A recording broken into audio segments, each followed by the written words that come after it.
Fresh fusing core! Oh, shit. Wasn't ready, wasn't ready, wasn't ready. Video line engaged.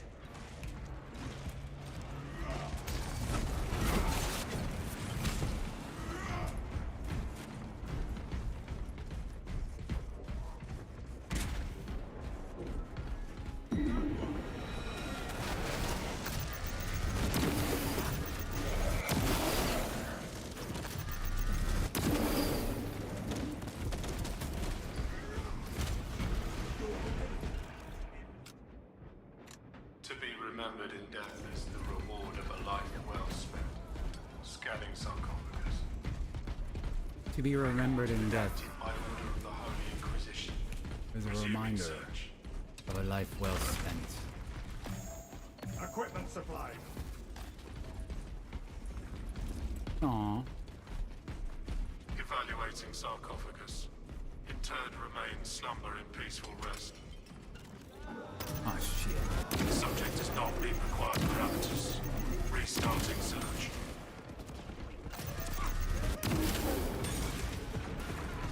Active camouflage charge.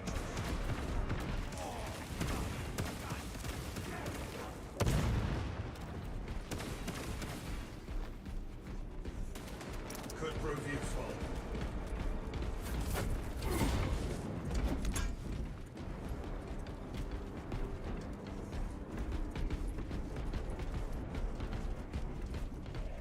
Only in death does a faithful servant find rest. Initializing scan. Remains overdue for reconsecration and reburial. Access rights granted by Captain Akaran. Consecration seals unbound.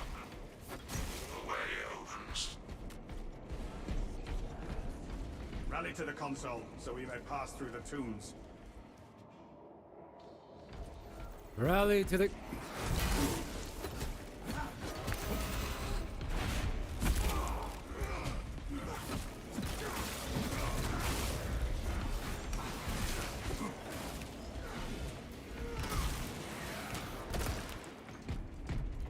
Inserting fresh magazine.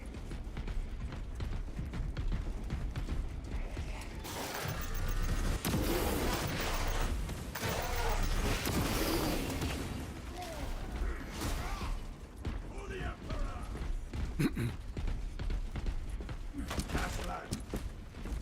Our orders are clear. Advance.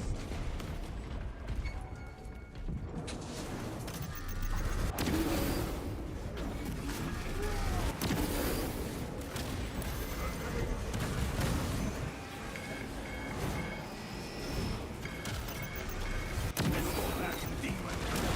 Great.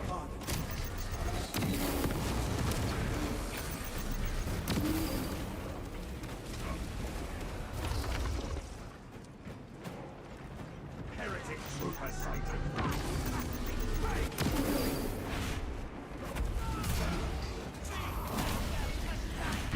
Sorry. To put faith in madness is to seek death.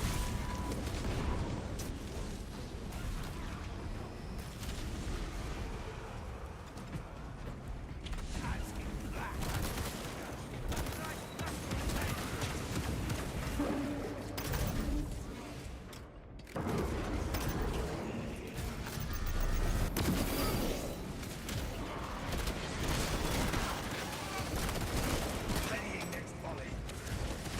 I am not Sergeant Francis.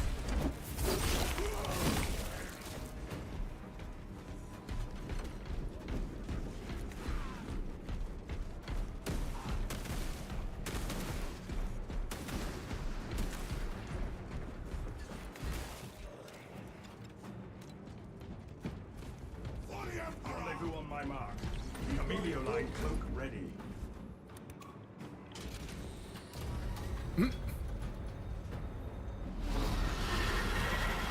I see something. That looks like a Helldrake. The demon engine seeks to engage us. The demon engine believes it has the advantage. We must brave this gauntlet of balefire, brothers. Specs ready to scan. War gear located. What? Hold fast, brothers! Take cover, brothers. Seek anything sturdy.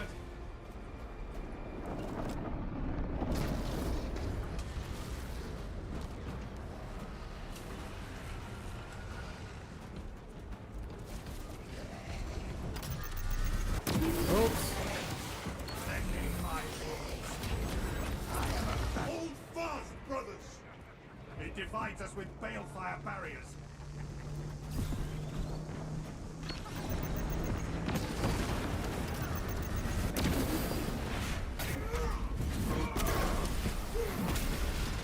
Scions of treachery force and way penetrable us.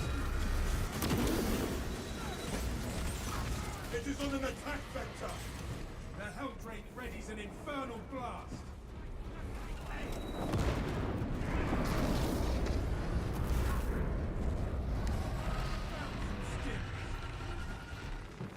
Precisely what we needed. Found some stims.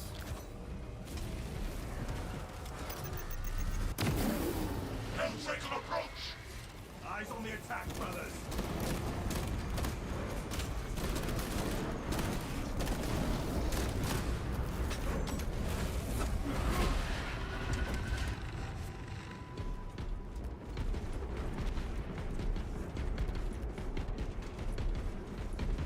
Picking up extra rounds.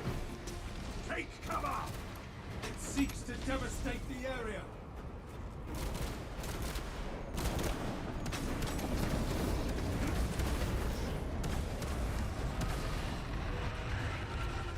Watch your fire. Our adversaries are keen to lose it.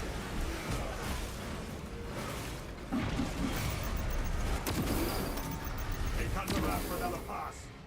Pyrogenic bombardment incoming.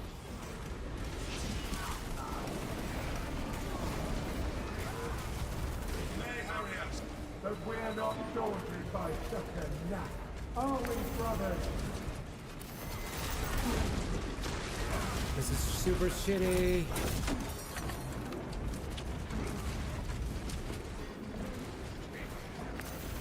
Delta installation down.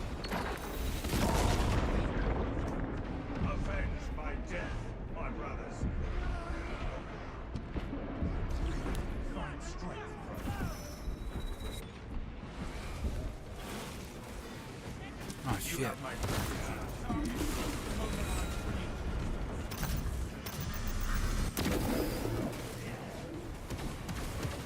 Don't let him call for backup.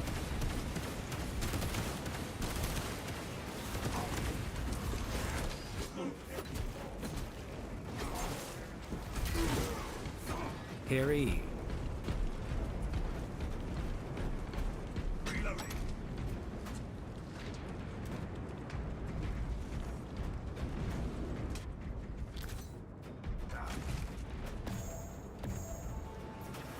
Picking up equipment. Oh shit.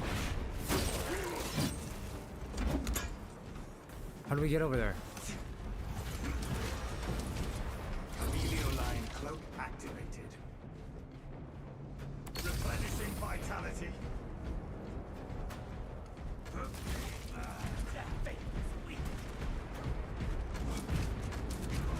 Helldrake on approach!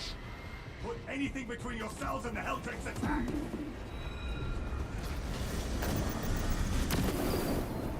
It's embarked in an inferno! Fuck me!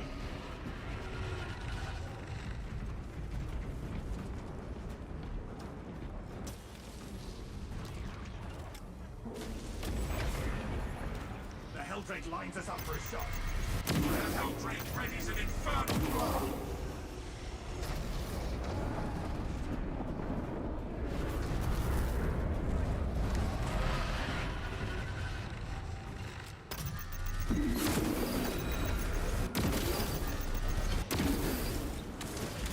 Self-ready.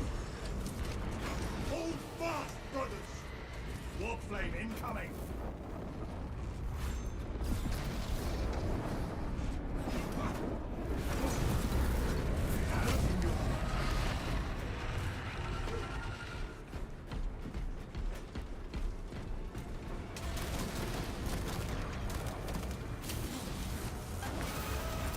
Comes around for another pass.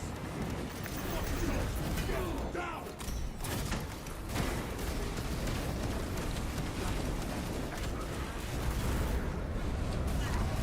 If only we could say the peril is behind us.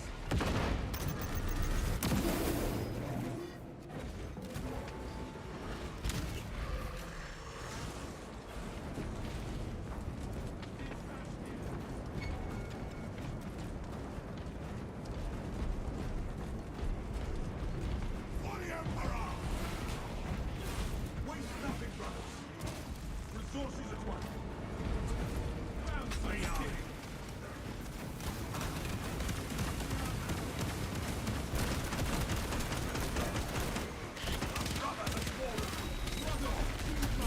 What the fuck? Ministering spells.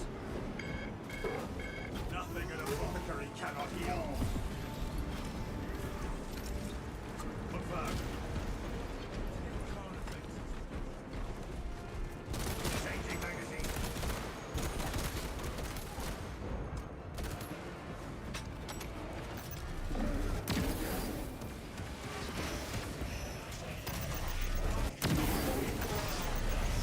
Ah! Frames, frames, frames. I wonder what. Improvise shelter. Get behind those gunfires.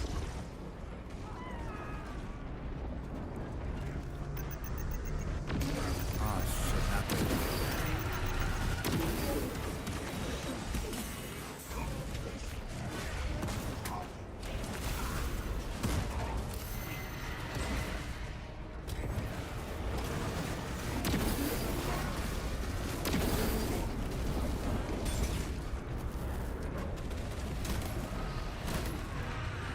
Inserting fresh magazine. The heretics fight no more. Why? Why?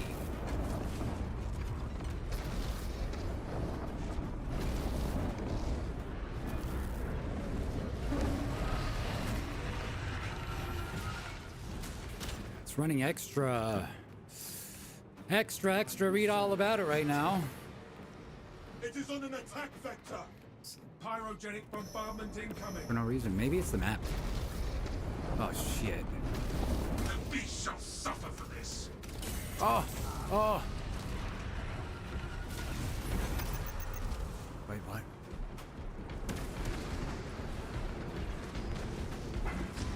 Helldrake on approach. It divides us with balefire barriers. Active camouflage charge.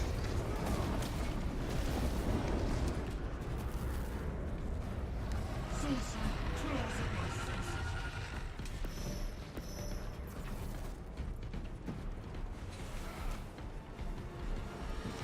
And we shall return it tenfold upon that warp flame incoming. We have reached the location of their foul beacon. This sanctum is profaned by dark energies. Please perform cleansing rites. I think the machine spirit has a plan. Saint Lankai's chosen relics radiate a pristine aura. Look, the sign is on the grass. Praise be to the Omnissiah. Interact with corresponding sigil to perform cleanse. Medical supplies over here.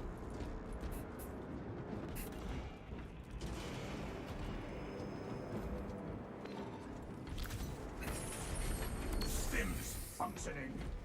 It worked. The barrier fades. Cleansing rites successful. Your deeds will be immortalized in the archives. Understood. Brothers, it is time to slay a Helldrake. Stim cash here. The Helldrake makes its last stand here.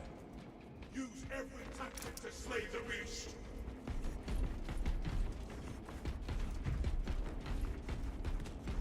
Brothers, let us fell this abomination like a beast of old earth.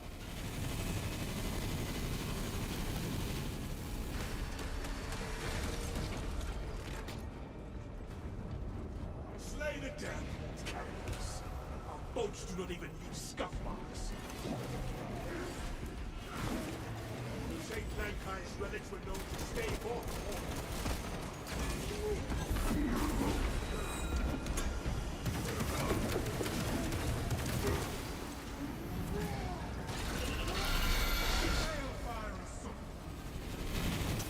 Purification inbound.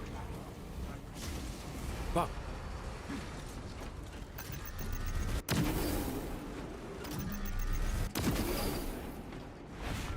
The emblem on the stained glass corresponds with a match filter.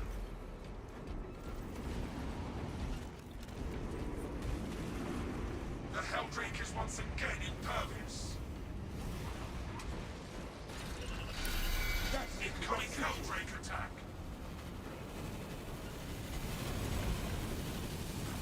Wonder if they're gonna try stuff like this. Wait until the relic's power weakens its eye.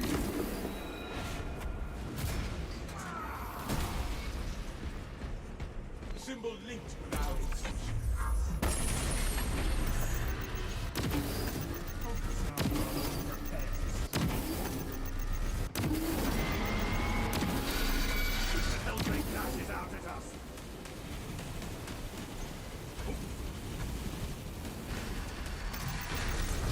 Fuck. Might as well be tossing nutrient. Symbols are a match. We got that one. Now we need the eye and a skull. Eye and skull lightning. Eye and skull lightning here. Purification inbound. Balefire. Focus on the beast.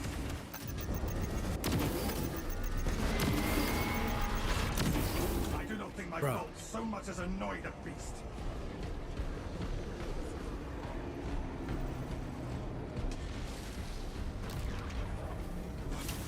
Let us unleash Satan's cover, brothers. wrath upon this war right.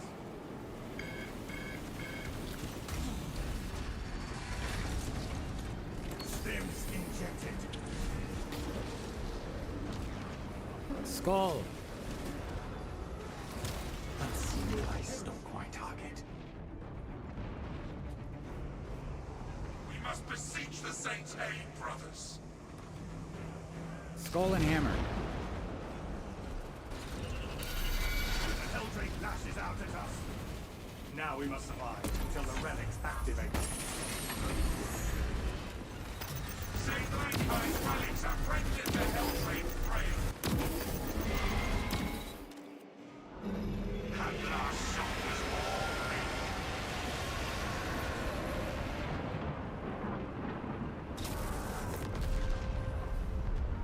I see the beacon has collapsed. Excellent work, squad.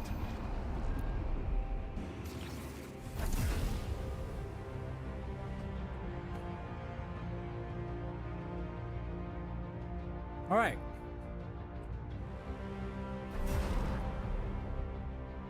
Good morning.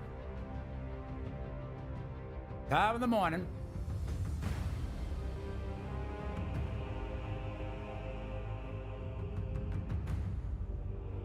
I know very well we're in Nightreign.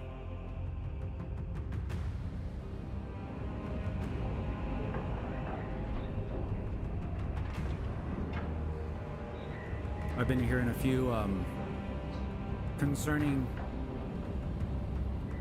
complaints in terms of Nightreign when it comes to replayability and just assuming that the playtest was like a more than a 50%, 75% game.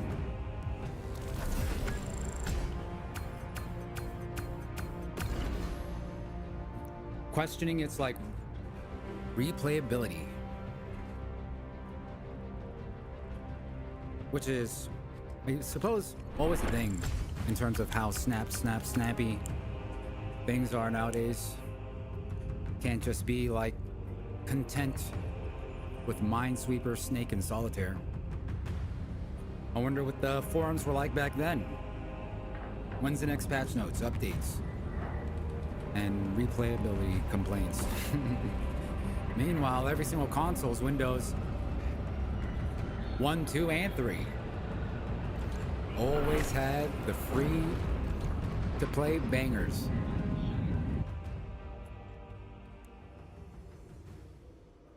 So let's just pretend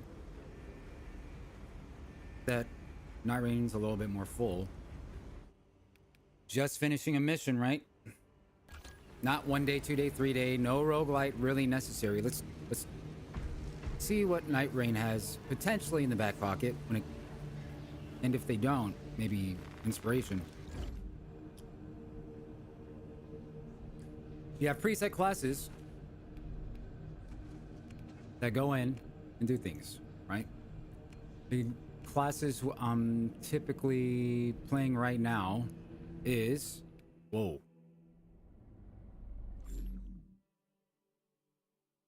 In this game, you could kind of copy paste into, well,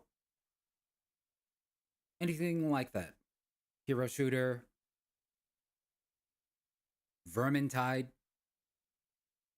Darktide, Left 4 Dead, Nightreign. You got a tanky person, got a slippery person, a ranged person.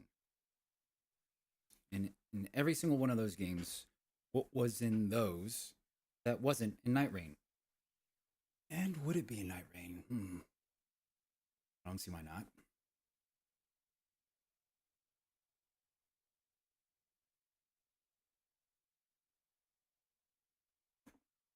Let me check the official tags real quick.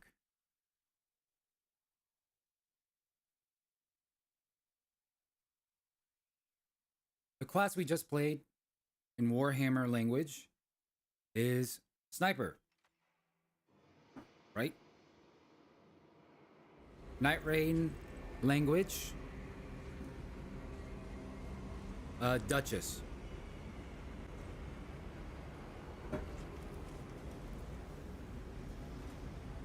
I guess if Nightreign were to be, let's say, like the year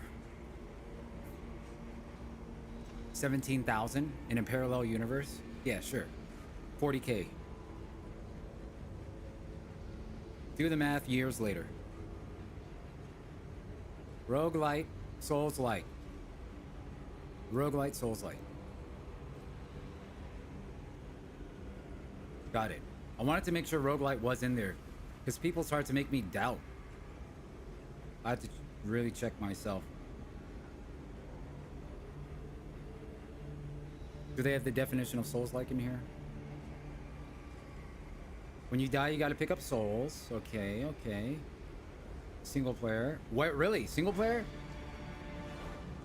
That's a official tag that they put? When it comes to Nightreign's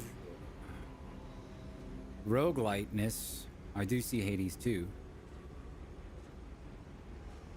It's not like Spelunky, where after you fail, you start from nothing.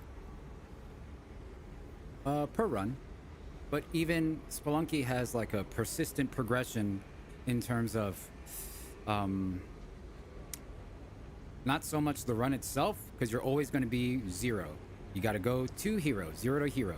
That's roguelike, 0 to hero. Starting from day 1 to day 20. Rags to riches. But the way Spelunky does it is, say you make it to X day while doing X thing. Then you unlock a new character that you could see. Then you unlock this item that now has an official chance to drop in the loot pool. So there's things like this where it could easily contribute to replayability, because you want to unlock this item or this character. there's that. Zero thought required. Easily doable. Now when you finally unlock those characters, there could be specific goals with those characters that you might not give a damn about with different characters. Like finally unlocking this character, now I could give a damn about going to this camp to kill this enemy, because I kill this enemy a total of don't want to get ridiculous now because it can be like that, but a total of like 25 times. Damn, actually that's a lot of runs. Less than that. Then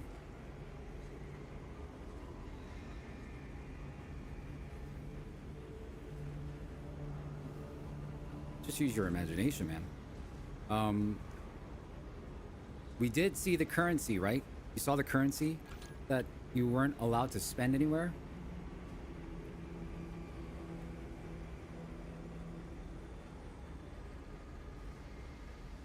Lot of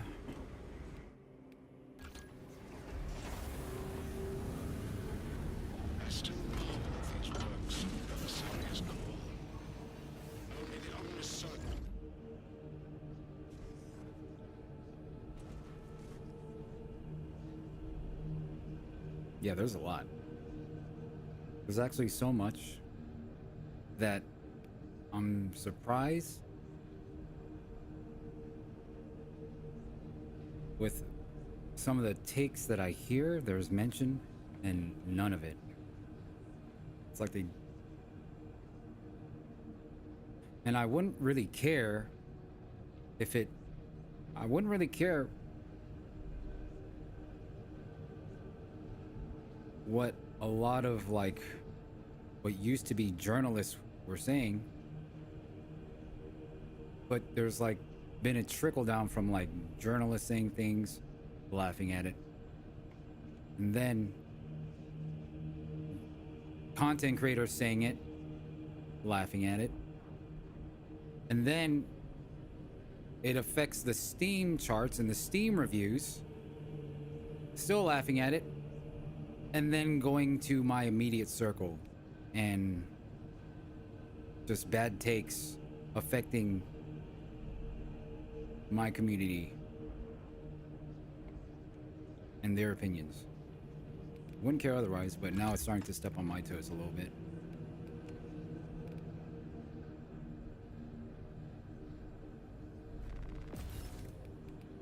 It's like people are forgetting how to play games. Now they have to say something to the people making it.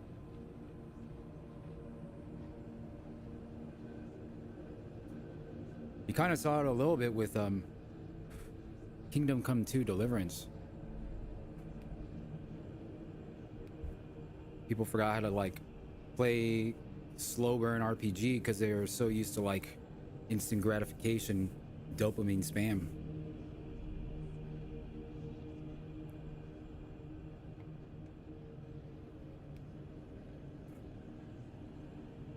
So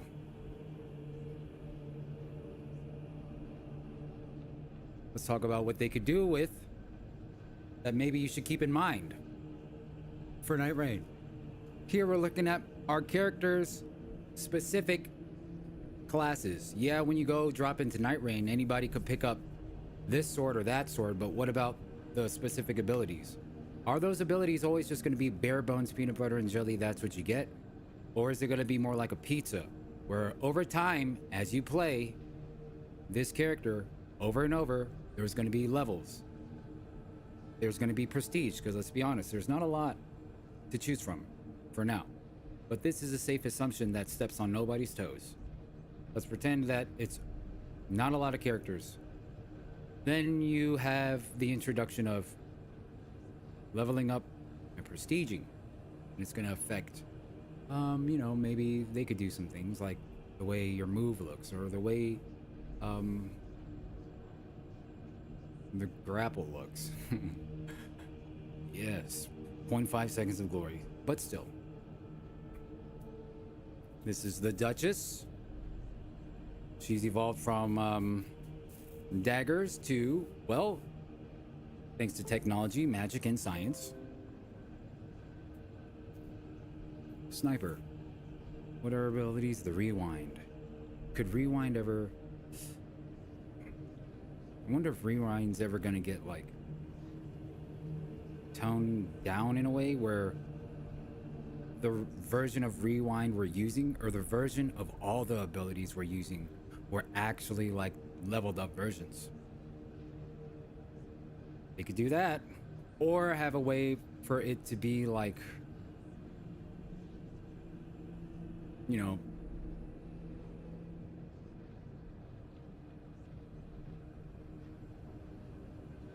more powerful, more defensive, more utility. But it's the thing is, it's only a choice between two. Of course, the weapons you're using too, which you could have perks. So we're looking at the specific weapon.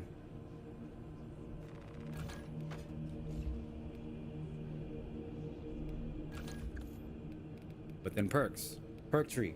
If we look at Left 4 Dead, if we look at Vermintide, we're talking Nightreign. Whoa, did you just get here? This is Nightreign. A full released example of Nightreign, and we just kind of finished the mission. There's been like a couple mindsets that were bugging me. So, like, sorry for people watching. This is like kind of for me in terms of what Nightreign can do, because there's been some complaints on certain things when it came to the playtest, and people having the thought where it's like a completed game, close to a completed game. So I'm kind of like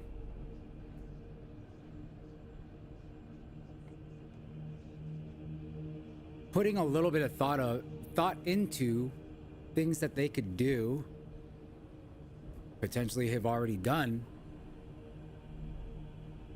that might answer concerns about Nightreign's replayability and depth.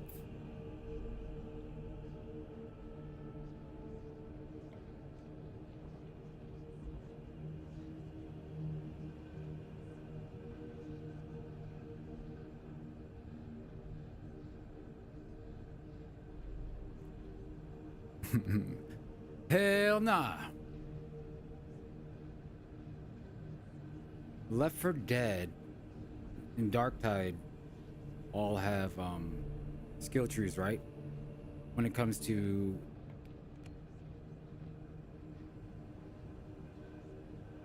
preset things to choose.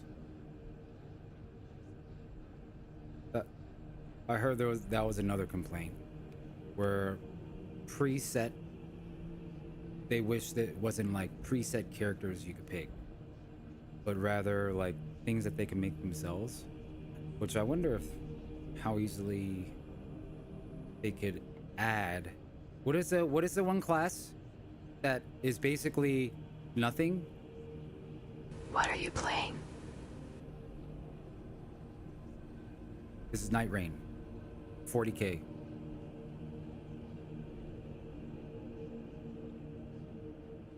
This is the Wilder. This is Guardian. This is the Duchess. Unfortunately, you guys don't know in the lore, but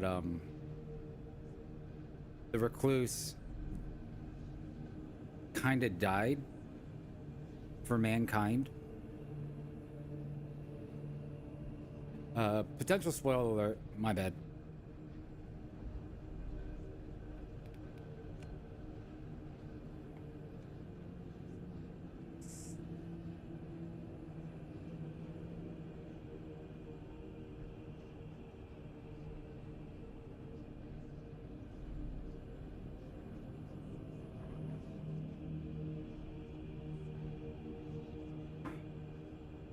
Did Ongval release anything yet?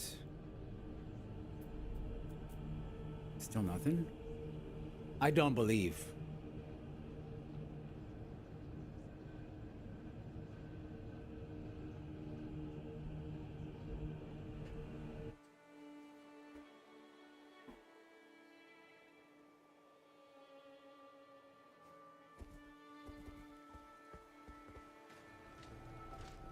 Dim Jim, how you been?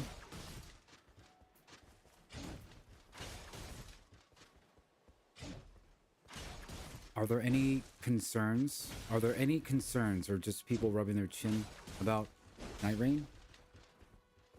Because, I need ammo.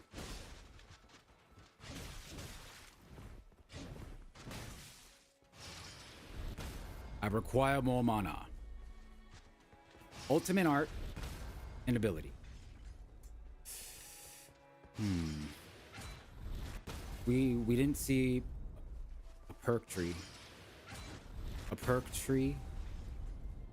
Since they're going the route of roguelite, where there's like progression, where every run after the very first one, the second one could be easier, the third one could be easier, fourth one could be easier, fifth one, you know, and so on. Didn't even go into cosmetics, but I'm kind of wondering, like,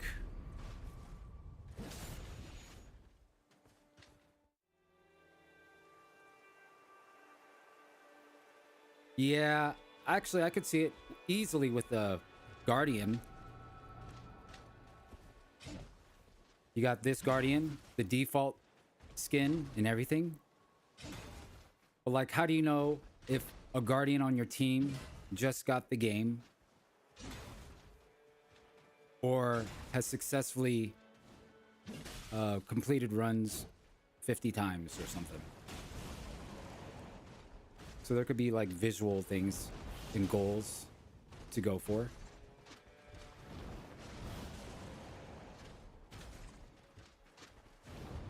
I only see the standard issue rifle on the stream. Oh shit. Standard issue rifle. Wait, hold on. Good comms. Good comms.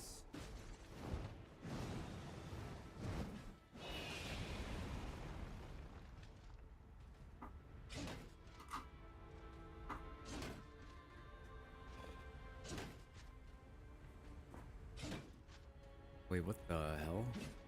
How's it doing that?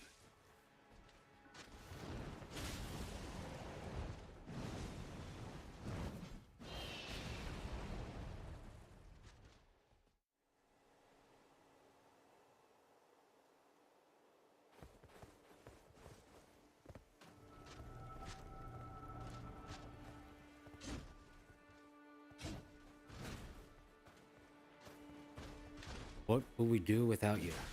There we go. Sabotage.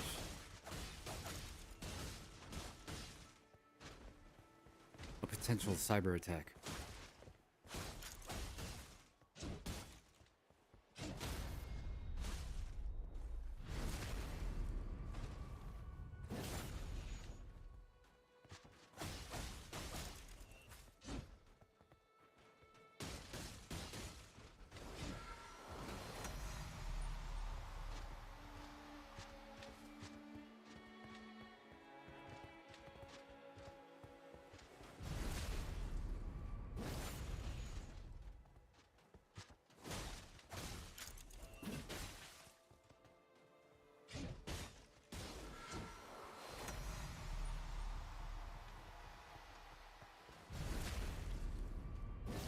So is the biggest weakness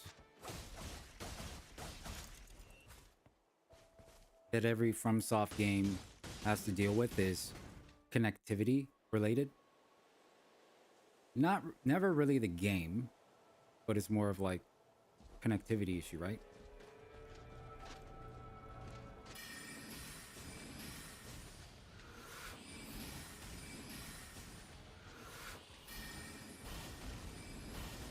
You just gotta watch out. Just gotta watch out for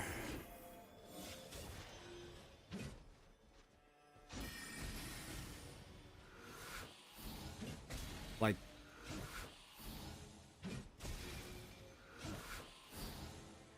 spam complaining.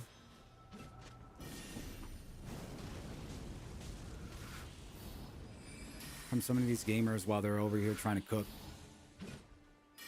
They're really loud.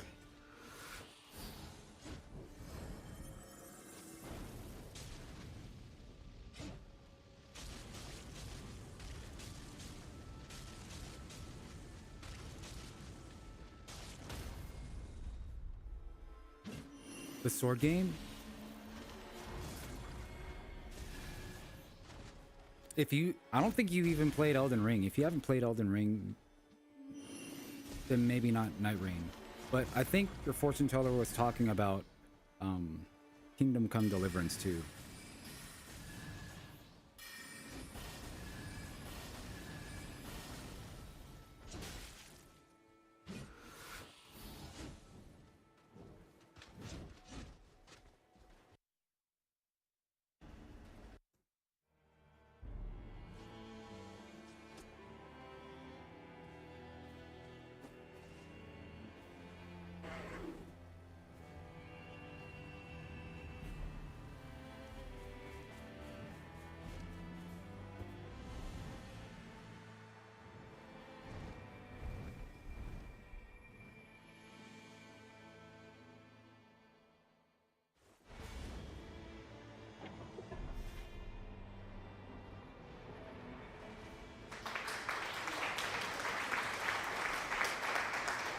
All right, settle down now.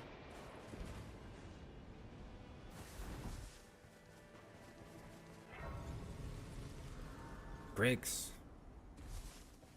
Good afternoon, good evening.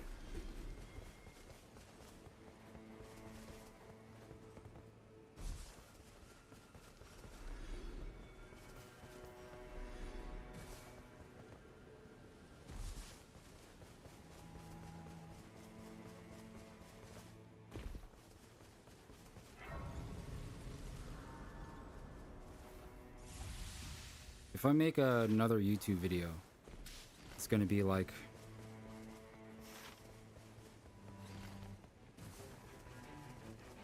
I'm kind of hoping I don't have to, but if I see just an increase of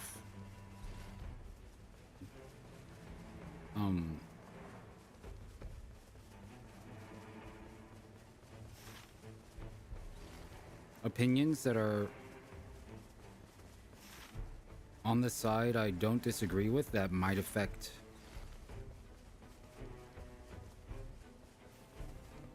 what the hell? That might affect stuff that I give a damn about, then like yeah. So I'm kind of just cooking. I'm cooking. Kind of not fair though. Because it's like a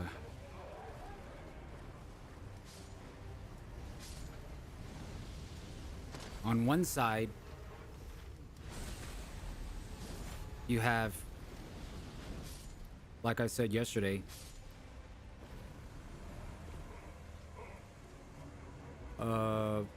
people having fun playing soccer, but the ones that are complaining want to play football.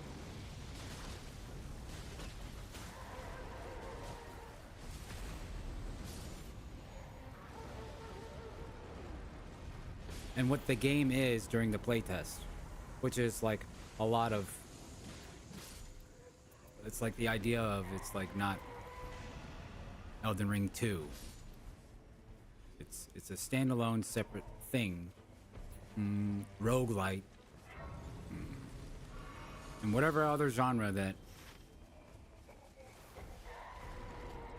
they're complaining about, the ones complaining probably have never played. So, like, well, how do I fight against that when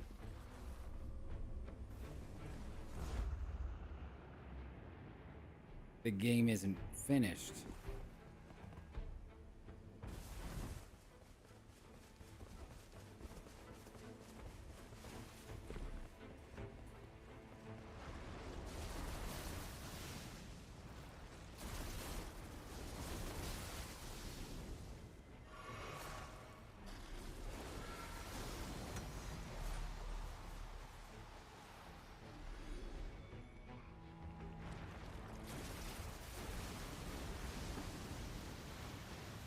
A Convergence 2.0. Has that been announced?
Roger Lou.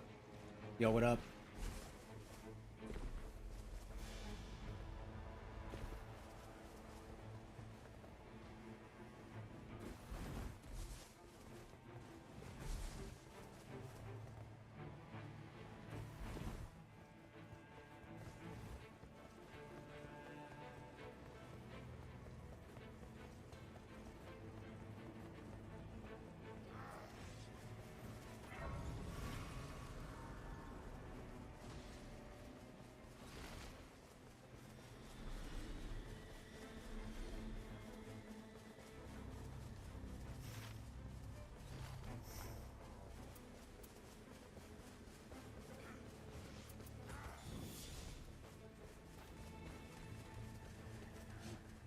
Rewind.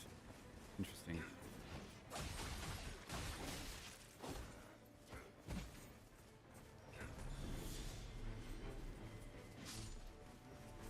I've never played Hades 2, but I know that when you start a run, you always start at the same first level. I played Spelunky 2. There's like 5 different biomes, depending on which route you decide to go.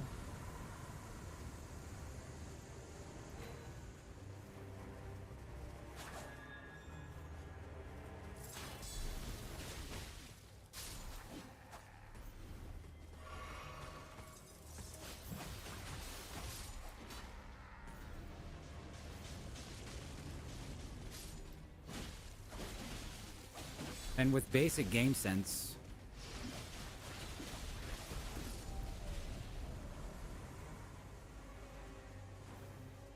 I'm wondering if they could obviously do the same things, but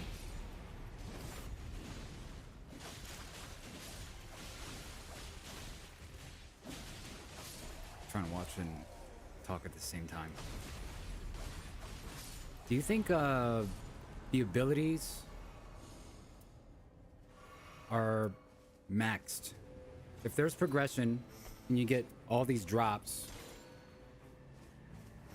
what if the versions of the characters we were playing were already somewhat maxed out? There isn't really an experience bar, right? Filling up. Maybe because it's already maxed? Or I wonder if the currency that you can get, that there was nothing to spend on, because what, you're just gonna spend that currency on cosmetics, a stone sword key that you could bring into the lobby, or are those points just like in Vermintide, Darktide, that you could use to level up different forms of progression that isn't really shit you take in a run, but more of like strengthening X, Y, or Z aspects of your character?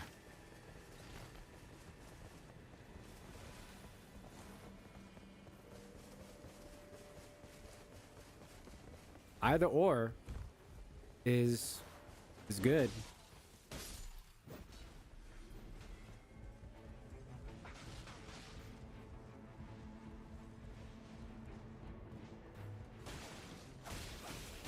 It's wild how there's just no thought being put behind these kinds of things because I don't want to do it. By now, someone else should have already done it, and I could watch their video.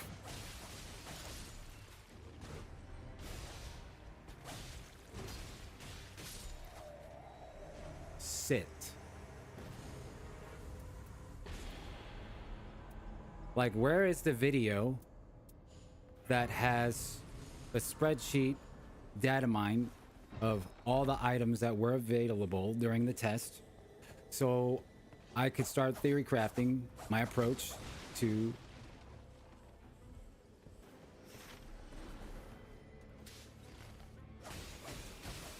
the recluse or the guardian. Picking up this item on day 2 is going to really... I'm trying to keep my build open. I'm trying to keep my build open for day 17. So why would I pick up this item?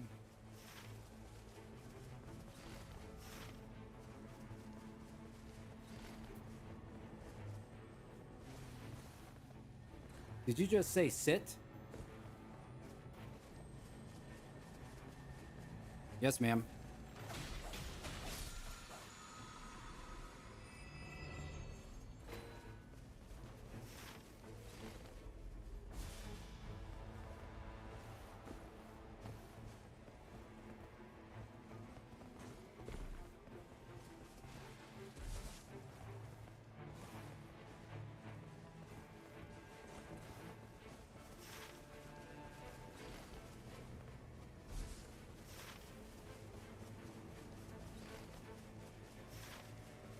Stay. Lay. Roll over.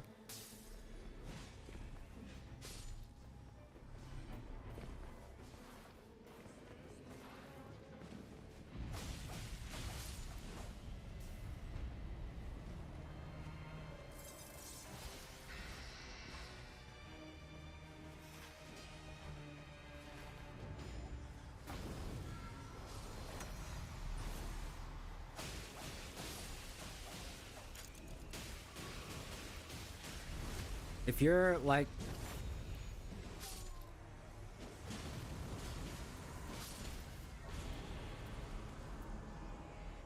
Does anybody read Korean? Pop quiz. What was that? I saw an armor-looking talisman with an up arrow, and it said 15%. Quiz time. What was that?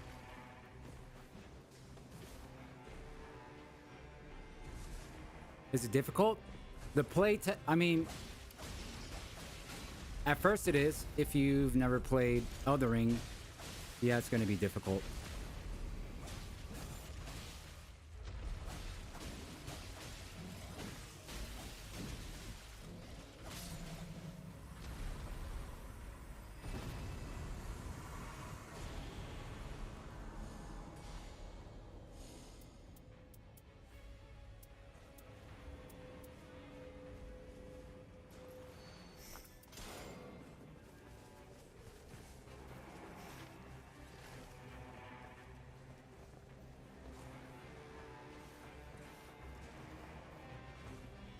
But the playtest that we got was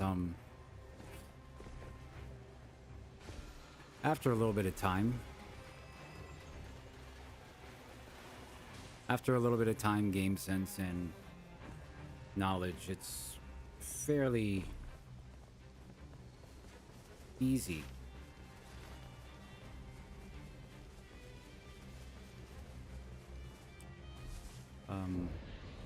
Player favored, definitely.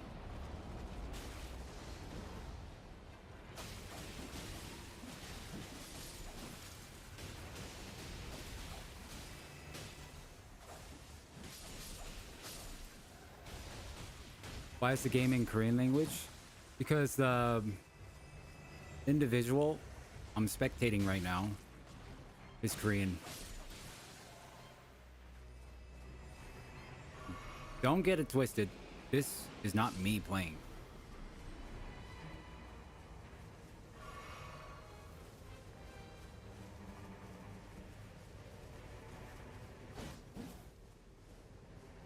I never got access to the playtest, so during every test, I pretty much spectated.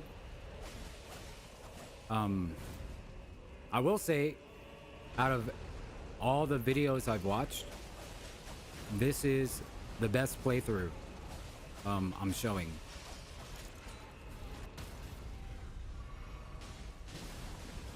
So you have people that say they watched, or they have over 17 hours of playtime. I've watched over 20 hours. Just all sorts of people. I have I have in my pocket the best playthrough I've ever seen out of everyone I've watched, and the worst playthrough I've ever seen out of everyone I've watched.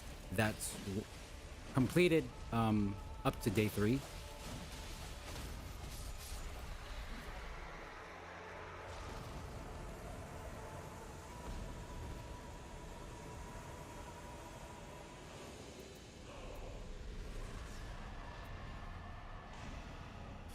Obviously, it would be from Korea, right? The best playthrough. What else is new?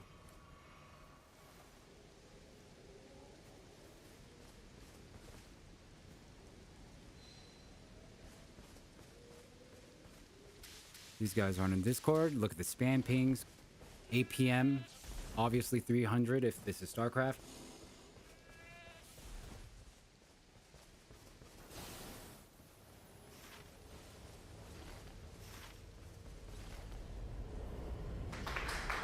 Let's go. Rise up, Atlanta. Hey, look how much time they spent killing those guys. There were 2 people right there. Someone else got it. The Duchess is going to opt in for a head start, being the one with the ability that can go invisible. We see some good examples of skill usage being used.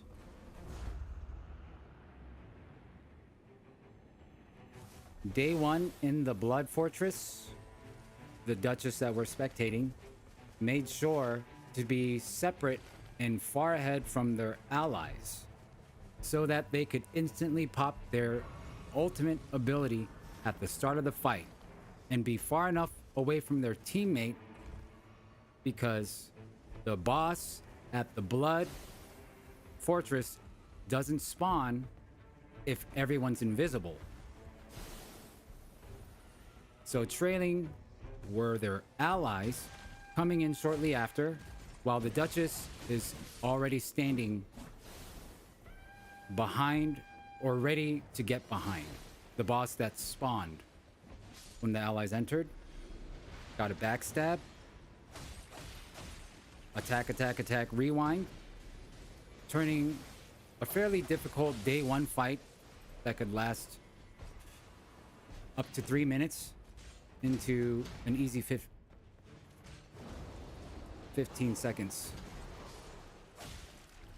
Honestly, less than. It was like 7 seconds.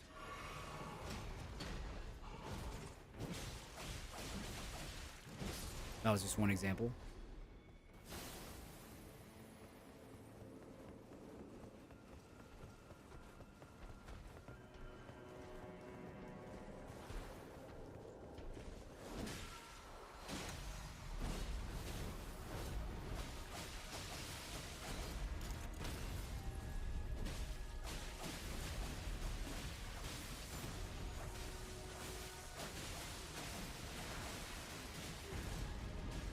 At the moment, during the playtest, there are 4 different characters. Recluse, being the mage, was going to be my last choice, but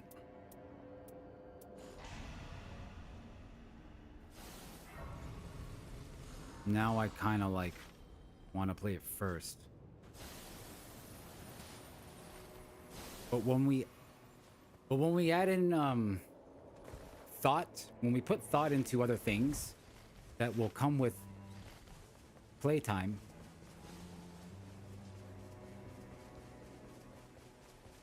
I'm forced to think again. And maybe you guys should think again too.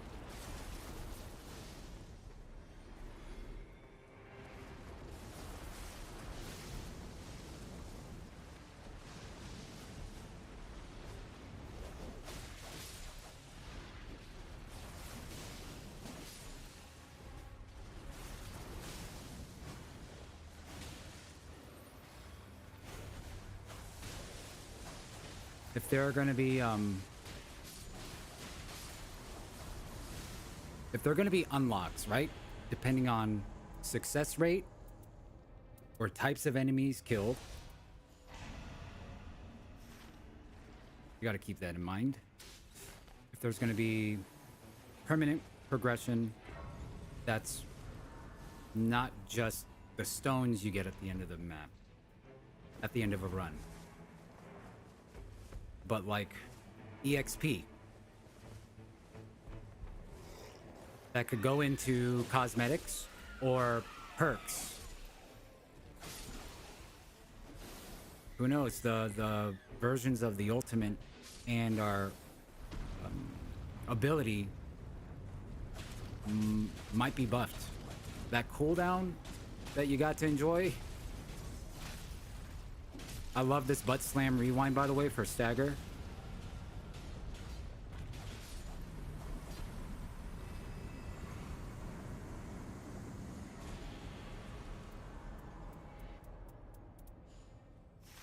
Tiny, what up? Thank you. Thanks, Roger and Tiny, for the follows.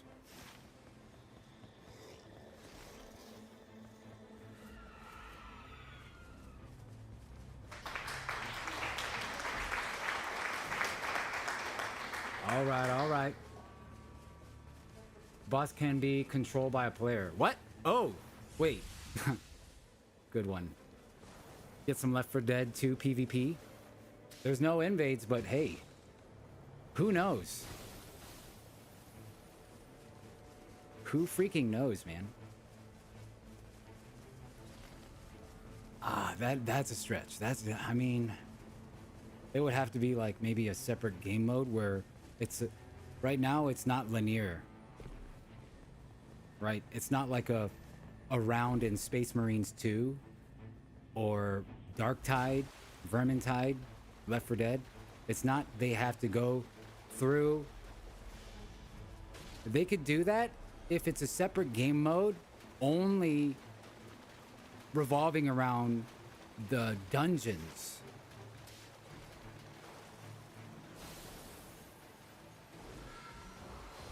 Which is so easy, by the way, man. What if all this day 1, 2, 3, 4, 5, 6, 7, 8, 9, 10, 11, 12 is like the difficult road we have to do to get to just the endless dungeons. You didn't really have to worry about environmentals. And you know, FromSoft knows how to do environmentals. And roguelites.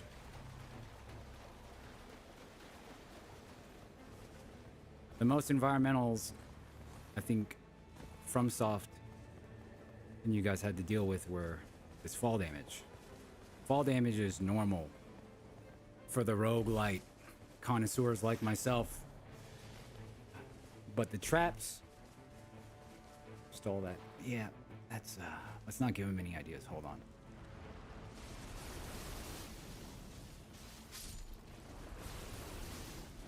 Dragon King, what up?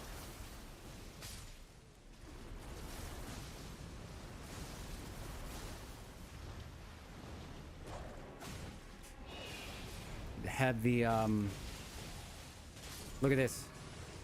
Okay, well, thanks to a juicy ass day 1, they could just kind of brute force day 2.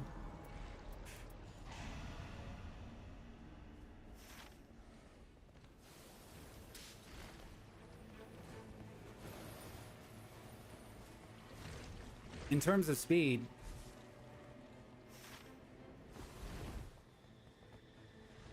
This is like supreme. Write this down. Supreme day one. Just make sure you're killing it like this and not trying to like backstab and doing. If every person just goes to their own little dude and puts a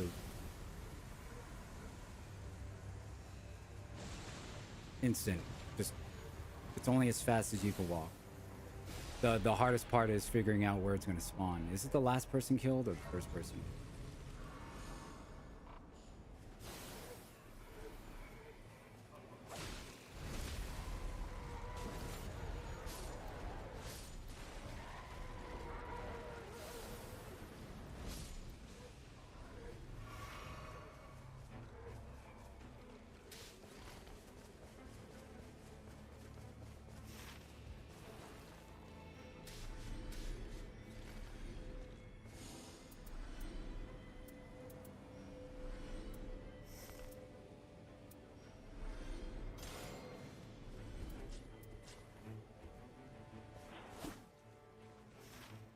Duchess with one-handed capabilities with the speed of two-handed weaponry, sign me up.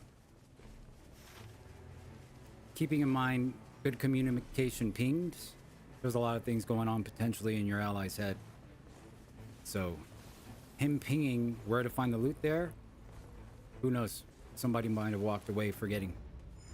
Shortly after pinging the next location to meet, and just a couple auto attacks and a weapon art. Perfumer down.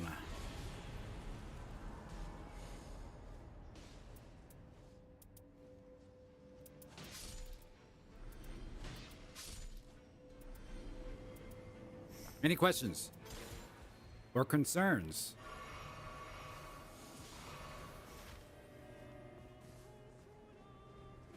Cat Anna.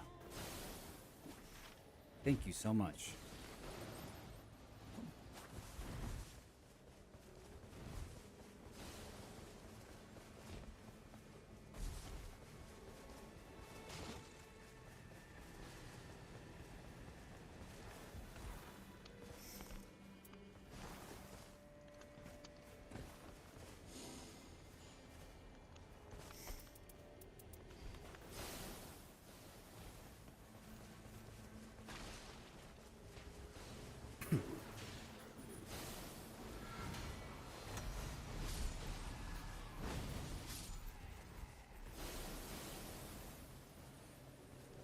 I wonder if they're going to do an open beta.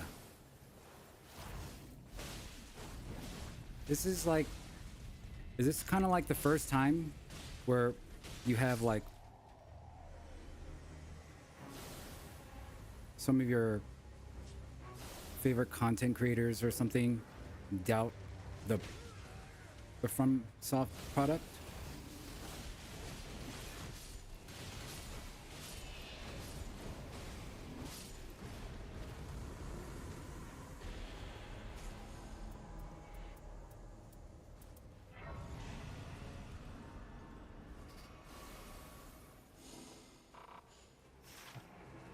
Bros just slapped together something,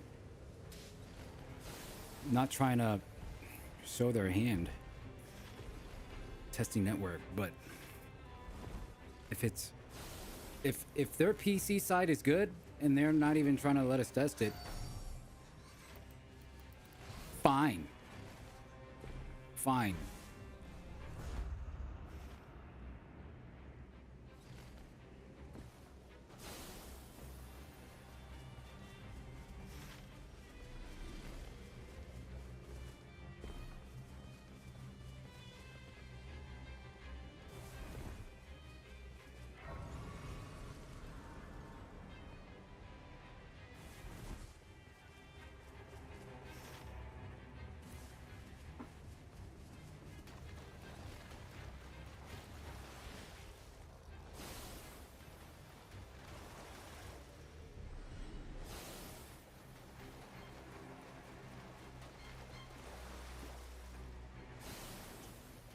Day 2 circle closing.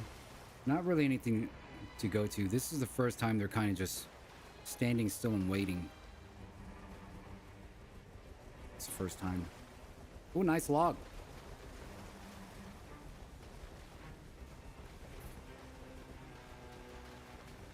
Friendly reminder, we've watched over 20 hours of playthroughs with all sorts of team comps, combinations, and people. And let it be known that this is the best playthrough I've seen. All things considered, anyone in chat could place themselves right on the controller. We're not talking about like 3 people chilling in the voice chat Discord, timing everything together. These 3 are random.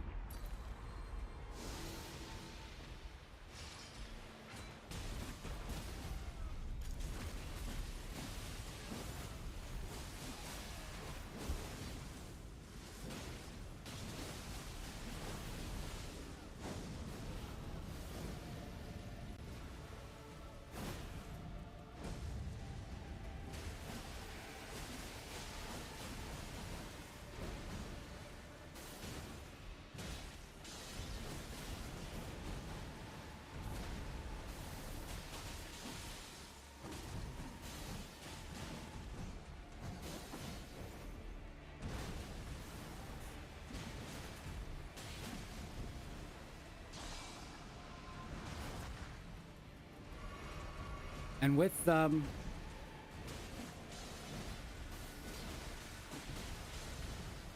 best point of view, we also have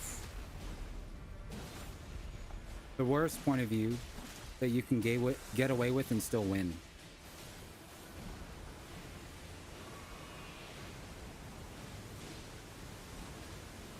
And shouts out to the individual who uploaded it, Shikaro. I know a lot of people just want to put like their best foot forward typically.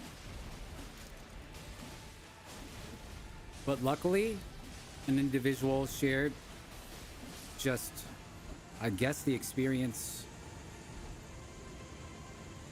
And it happened to be what looked like their first run ever.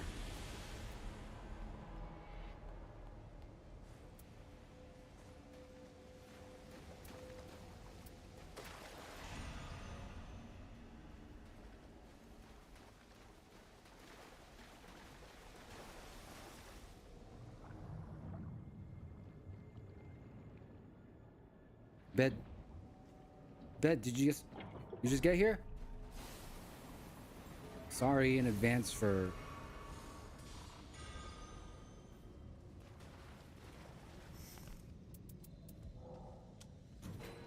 people who might have to hear me say something 1,000 times.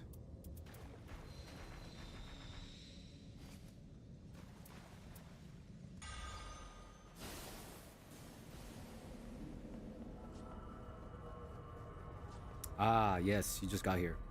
All right, Bed. I'm a PC boy. So, I was never allowed to touch Nightreign. I don't know how many hours people got to play, but I have more hours watched.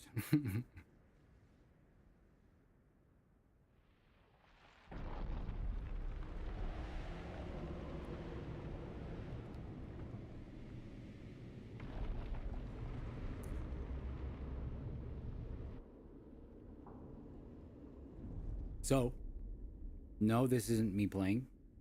What's it called? This is Ongbal, based from Korea. Over 20 hours playtime watched.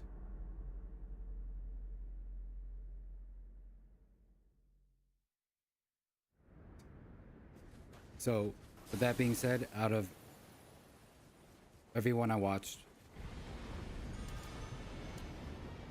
this is the best playthrough that I'm showcasing right now. commentated and analyzed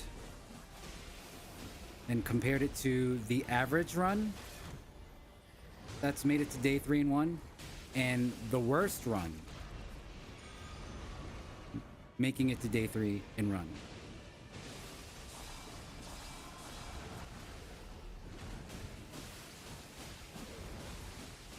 So we got some benchmarks. And I suppose now I kind of it's been a whole thing where we have on day 1 our first pick, second pick, third pick, and maybe the last character we'll try, right? Which was Recluse, our last pick. But then Recluse changed to our first pick. These are the conversations we're having around here. Recluse obviously being because it's the highest skill ceiling. It's the most difficult.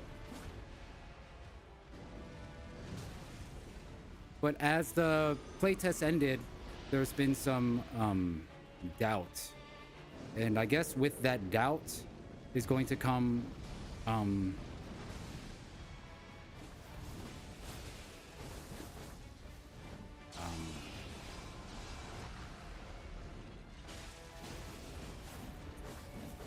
I guess trends, opinions, and discussions that I kind of want to get out of the way.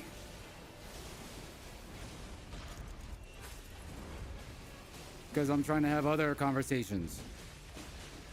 Which we're kind of just getting into. We're just going to say, fuck it.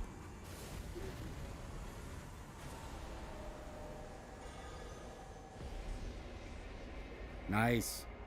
Again, this is Ongbal. Ongbal.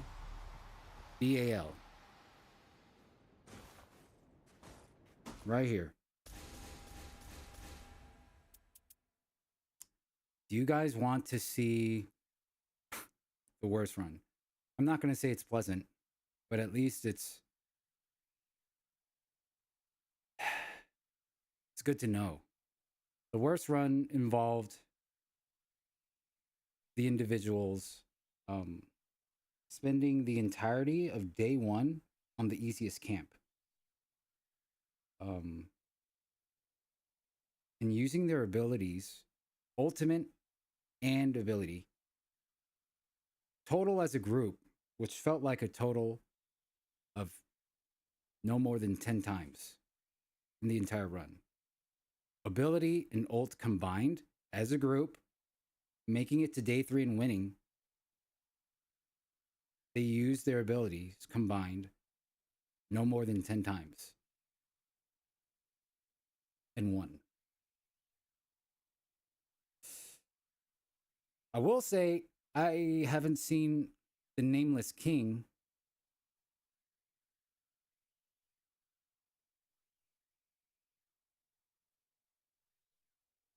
Thank you,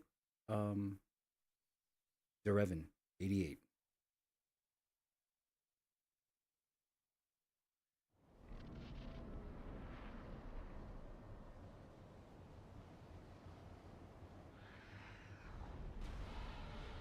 Never have I ever fought this guy. Because before Elden Ring, I remember when my viewers convinced me to try Dark Souls. I said, which Dark Souls should I start with? This is years ago. And they said Dark Souls 2. For the longest time, I hated these games.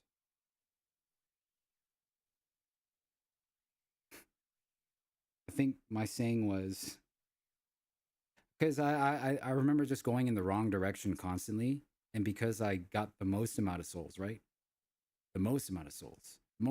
I would have to go get my souls that apparently were in the wrong direction, but I had to go get my souls.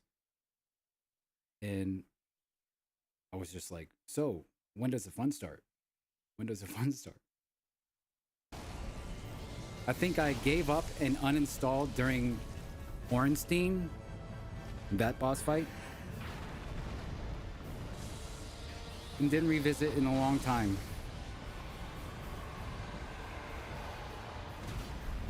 Is that even his name? Ornstein Bears? It was a two-person boss fight. Oh my god. PTSD if they include that guy, that duo in this game. PTSD slash chills.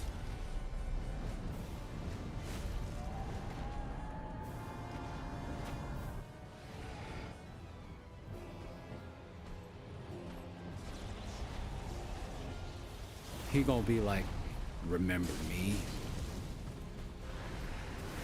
I ain't done with you yet, boy.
What I'm most looking forward to, for now, in the realistic information that we might be able to get soon, is their system requirements.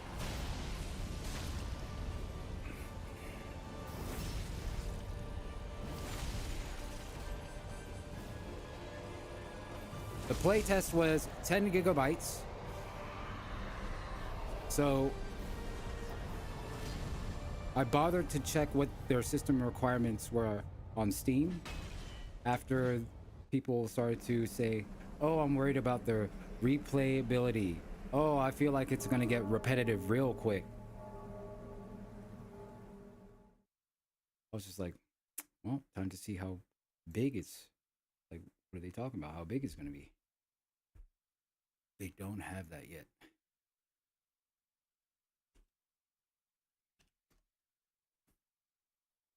But there's multiple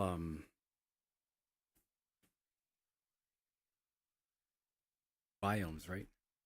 Let me just see. Do they have anything new?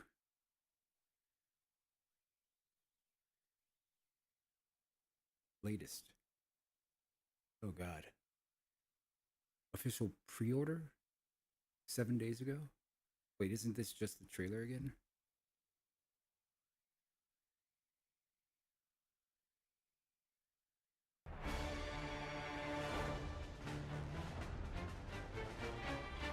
Okay, we've seen this. Secrets of Redemption. Haven't seen her yet, though, right? Playable character. Behind her. Redemption. Other biome. Is this Elden Ring or Dark Souls? Seekers of redemption. You were chosen.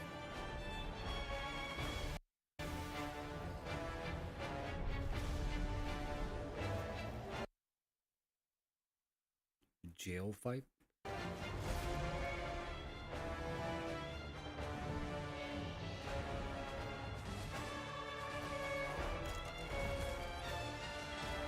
All grave.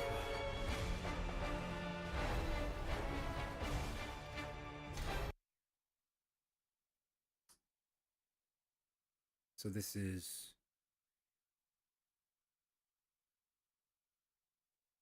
lava castle. Bound together and couldn't tell. prepared to claim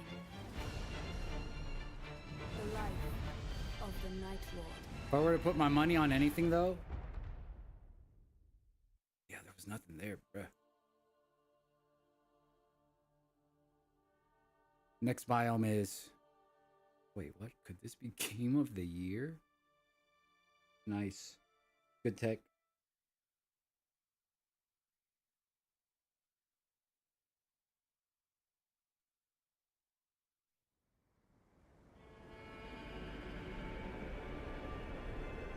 This one is 3 minutes.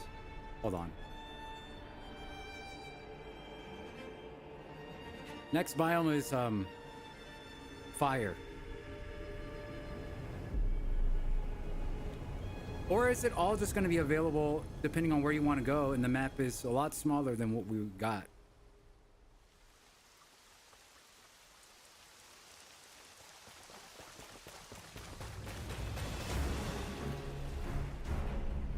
Is there like a dev talk where they break down how the game is gonna play? Because what I'm trying to figure out is if it's 3 days and then you go back to the table and then you start on like the next area, or do you never go back to the round table after day 3 but until you die or complete? This we haven't seen.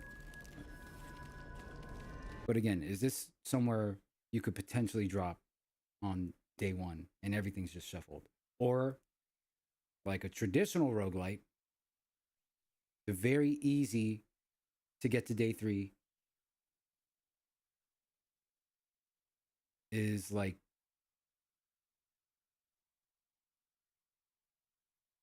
the start. And then it's the next biome. For some reason in my head, there's just like 3 days and that's it. I don't remember where I got that idea though.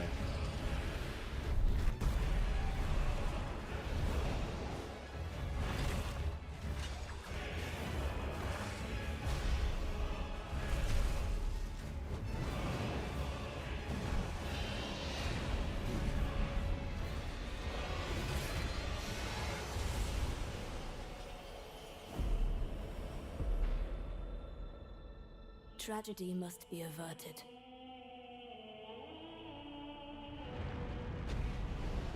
And for that, I need your help.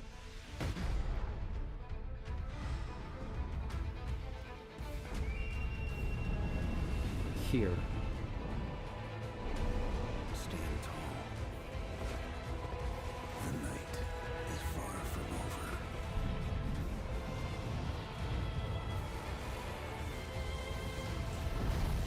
Dude! This looks like it's in between level change. Limgrave. Has anyone tried to explore outside the circle right after they beat a boss?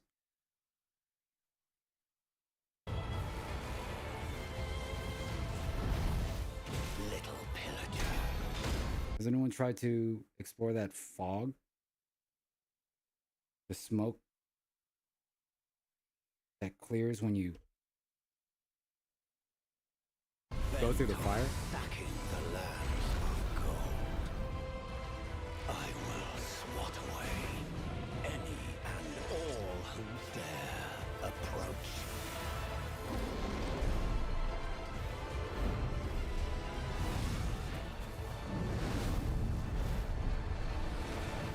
Band together and prepare to claim.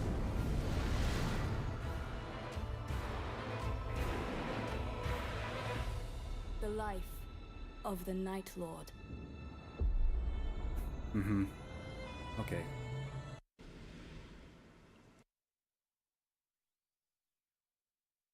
Damn, they're good. They're good.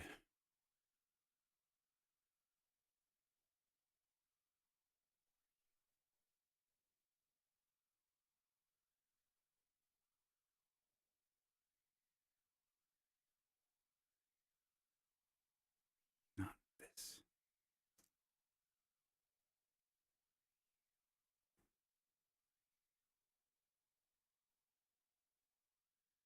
All right. We're going to do it. We're going to watch it.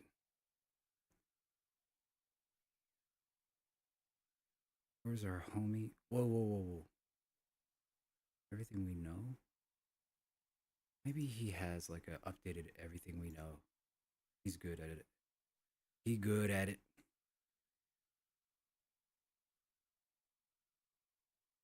It's funny. 3 days remain. Character selection. 3 days remain.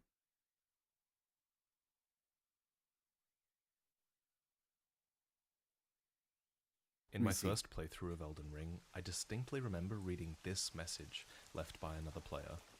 Fortnite. Turns out it was a prophecy, because Elden Ring Nightreign is kind of like Fortnite. Good okay, one. I'm just kidding. Kind of. I mean, you drop in from the sky at the start of the game, and you have to outrun So he a does say circle 3 nights closing too. in around you, but that's Fuck, where I the said- similarities end. I said 3 nights. Damn it. Hold on. Play. After selecting your character, you spawn in at the Round Table Hold, which returns from Elden Ring. Where'd you get this Here, footage? The characters you didn't choose will be able to be interacted with, and here you can customize each character in ways that we'll get to a little bit later. For now, let's explain what happens after you jump into a session, which you can either do alone or with 2 others by your side. Note that the password system is returning if you want to play with friends, but playing with randoms is also possible, and you'll have to be on the same platform as anyone else you want to play with. Band together and prepare to claim. I want to watch this video The life for like of the night pre-test A Nightreign session takes. takes place over 3 in-game days, provided you can stay alive that long. And apparently each 15-minute long day starts like this, with you gliding down from a spectral bird into a land called Limveld. Limveld, according to From Software, is an alternate reality to the Limgrave we explored in Elden Ring. It comes across as this distorted reality, with recognizable elements from Limgrave that will be jumbled up with every new session you create. And on top of this, FromSoft notes that some versions of Limveld will be drastically different from others, with meteoric impacts and swamps and forests of rot and active volcanoes that all diversify the landscapes and offer new threats for you to overcome. Once you've chosen a landing location, you'll be on the ground running with this new animation at about 150% speed. Torrent doesn't seem to be in this Whoa! game, and at about 150% speed. Torrent Okay. doesn't seem to be in this game, and instead you can climb cliffs and vault ledges with your character, and you can use your new powerful abilities I to never kill actually looked at enemies that dude. and power up your character even The more archer as quickly ranger. as possible. Because each day only lasts 15 minutes, and when night falls, the map will shrink as 15 the minutes? night's tide comes closing in. Apparently, you start each run pretty vulnerable at level 1, but before long, PC Gamer notes that many enemies quickly become akin to nothing more than trash mobs. Presumably, most enemies in this game are probably meant to just be mown down as efficiently as possible by your characters, as you prepare for the true threats that are to come. One such threat is the appearance of Margit, who can invade your world and stalk you at random. Little pillager, bent on sacking the lands of gold. I will swat away any and all who dare approach. Defeat invaders like Margit, and you'll receive a Favor of the Night, which buffs your character in some Favor way. of the Night. Indeed, defeating bosses is just one of many ways to power up your character during a run. According to PC Gamer, loot now includes passive skills like stat buffs and active effects and affinities for certain statuses. Additionally, defeating bosses allows you to sometimes choose from different loot or upgrade options, and in addition to that, loot is also now tiered with that signature color-coded rarity that you'll instantly recognize if you've played MMOs or Diablo. And obviously this is important for this kind of game because it forces you to constantly evaluate new upgrades for your build. I like the idea of a tier system for weapons in this game because it adds variety to your playthroughs. For example, if you don't like using a longsword generally, but then you find a longsword that's like a really high rarity, all of a sudden you're evaluating that weapon in a different light, and it might actually be worth using and getting out of your comfort zone in that way. So Typically in roguelites, the biggest... I'm wondering... Darktide... Well, what's the thing they need to patch the most, Crix, in Darktide? Because I know when we talk about roguelite with aspects of deck building, it's the items. It's the items. Not really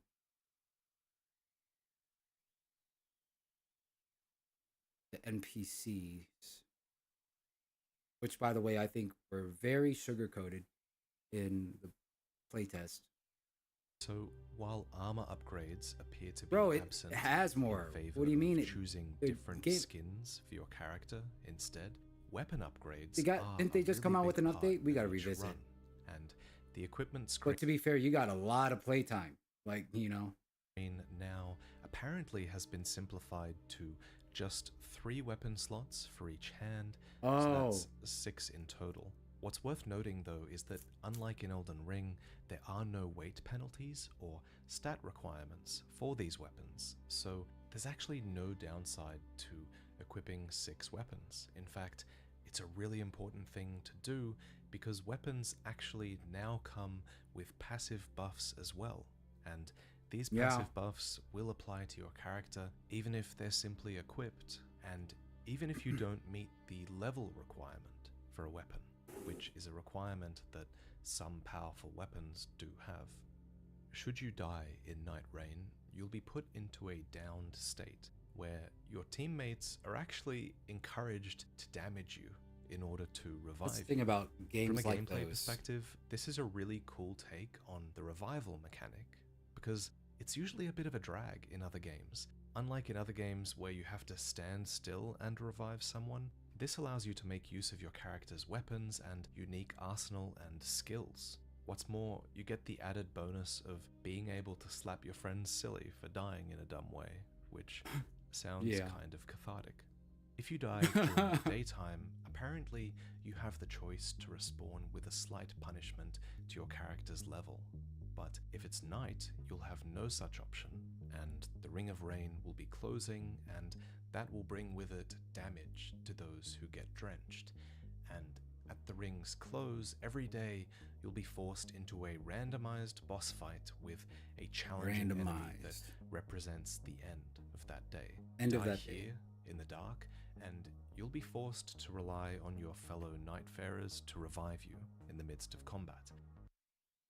So that's why Nightreign kind of has an advantage when it comes to preset characters. Check. Drop down kill shit. Check. But it's not like condensed arcade quick play A to B situation. Oh, it's this level. Okay. Finish it. Okay. It's like with Darktide, Left 4 Dead 2, it's always going to be the same maps with the same drop there, with the same. And it's, you go through the campaign, finish the story, nice. Then you do quick play. It's like very A to B. Space Marines 2, clear mission, A to B. That's why they have like this Spelunky 2, level 1, and then you just go. I'm not sure if it's going to be like crazy procedurally generated, but it's not like you're on a rail cart or set tracks. It's a blank canvas every time.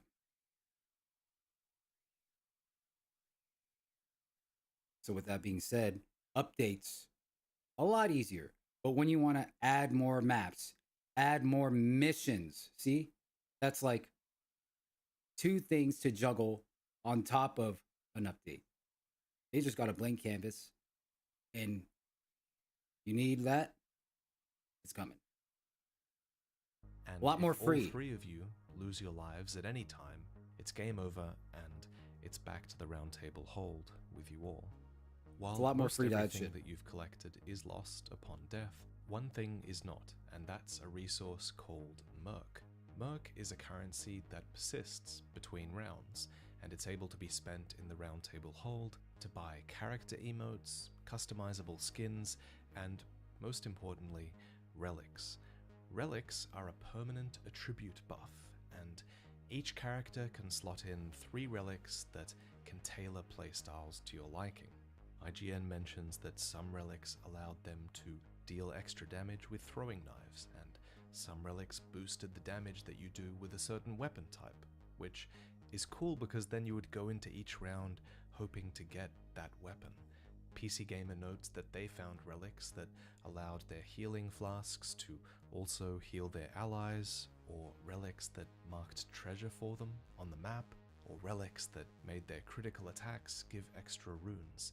It seems like all of these relics are color-coded as well for different characters, but apparently you can also perform something called a relic write to switch around their color coding. I'm not too sure I understand how that works. Maybe just Merc. yet. While you're in the roundtable hold, you're also able to visit a training ground to test out your character's new kit and to prepare for your next incursion. Apparently there's even a codex here that gives background lore on characters and enemies, which is new for a Souls-like game. But once you're done here, it's back out into day 1 of another journey, where you'll have to hope that you can survive. Interestingly, when you do die out in the world, there's a chance that a red corpse will show up in someone else's world, and that's your corpse, and in that world, apparently it will be a fantastic source of loot for them. This, according to From Software, is Nightreign's unique asynchronous online element, and this is in addition to the usual phantoms that you'll be able to see running around the world with you. On that note, leaving messages for others is apparently a feature that's been removed in this game, and it was removed in the name of speed and fluidity, which are two things that are clearly very important priorities for Nightreign's gameplay. This game revolves around getting as much done as possible in your 15-minute days before each boss fight. Leveling up, for example, is another thing. Who is that? Streamlined. No longer do you need to sit and rest at a site of grace to level up and restore your flasks. Rather, you only need to be in the proximity of grace to do so. And even leveling up has been streamlined to where you can auto-level recommended stats just by mashing a button, and this process will automatically upgrade the stats that suit your character. As noted by IGN, the upgrade the stats just by mashing a button, and this process will automatically upgrade the stats that suit your character. As noted by IGN, the structure of the game really lends itself to this gradual build in tension with every day that culminates in a boss fight, and then that tension recedes again if you're victorious that night, and the Ring of Rain retracts away from you. All enemies killed on day 1 remain dead, and with day 2 beginning, your team is able to get back to exploring and preparing for that next challenge, which will require you to synergize your builds together and come up with strategies to synergizing field builds bosses you wish to face. So I think this process of looting and exploring and fighting creates really good peaks and valleys to the gameplay, as From Software says as well. And they believe that this will condense the experience of Elden Ring, fitting exploration and character building and discovery and challenge into just one short play session. At the culmination of the 3rd day, you'll face the Night Lord, or rather, you'll face one of 8 chosen Night Lords that you would have set out to kill when you first left Roundtable Hold. According to the game's director, these final bosses will be gradually unlocked as you progress, and I assume each Night Lord will be harder and harder in difficulty as well. One Night Lord Okay. had a glimpse of gradually unlocked as Night Lords that you would have set out rather discovery and challenge into just one short play session. At the culmination of the third day, you'll face the Night Lord, or rather, you'll face one of 8 chosen Night Lords that Okay, one of 8 chosen Night Lords. you would have set out to kill when you first left Roundtable Hold. According to the game's director, these final bosses will be gradually unlocked as you progress. And Gradually I assume unlocked each Night Lord as you will progress. be harder and harder in difficulty as well. And leading up to each Night Lord, a version of enemies that you didn't even get to taste test during the playtest. One Night Lord that we've had a glimpse of already is called Gladius, and they're a hound that is capable of splitting into 3 wolves, which suddenly will require your team to use their abilities and contain the situation and just fight 3 enemies at once. I love that many of these bosses appear to be designed for the co-op experience. The Centipede One of 8. Demon is another example, as their body parts can fall off and fight independently of the main boss, which will keep your teammates busy. The whole thing sounds like it will be a far cry from the co-op experience of the base game of Elden Ring, which often results in Jesus your whole Christ. team going to town on one enemy who can only really focus on one of you at once, so I'm glad they're taking multiplayer into account at a whole nother level this time. As for the game's replayability, some players have noted concerns with the variety of locations and the variety of bosses in their 4-hour play session, though From Software was quick to reassure them that the full game will have a lot more variation to it. Really, I feel like so much of this game's So they've already success said all this, or and yet failure people are will come down to that simple saying fact. You that know, other bullshit. How much replayability can From Software really offer in this one area of Limveld? And this brings me to the inclusion of characters and enemies from Dark Souls in Elden Ring, which I feel like is probably the most controversial topic of this announcement. So this character seems to be the Firekeeper from Dark Souls 3. This spider is the Duke's dear Freya from Dark Souls 2. This is the Centipede Demon from Dark Souls 1, and this is straight up the Nameless King from Dark Souls 3.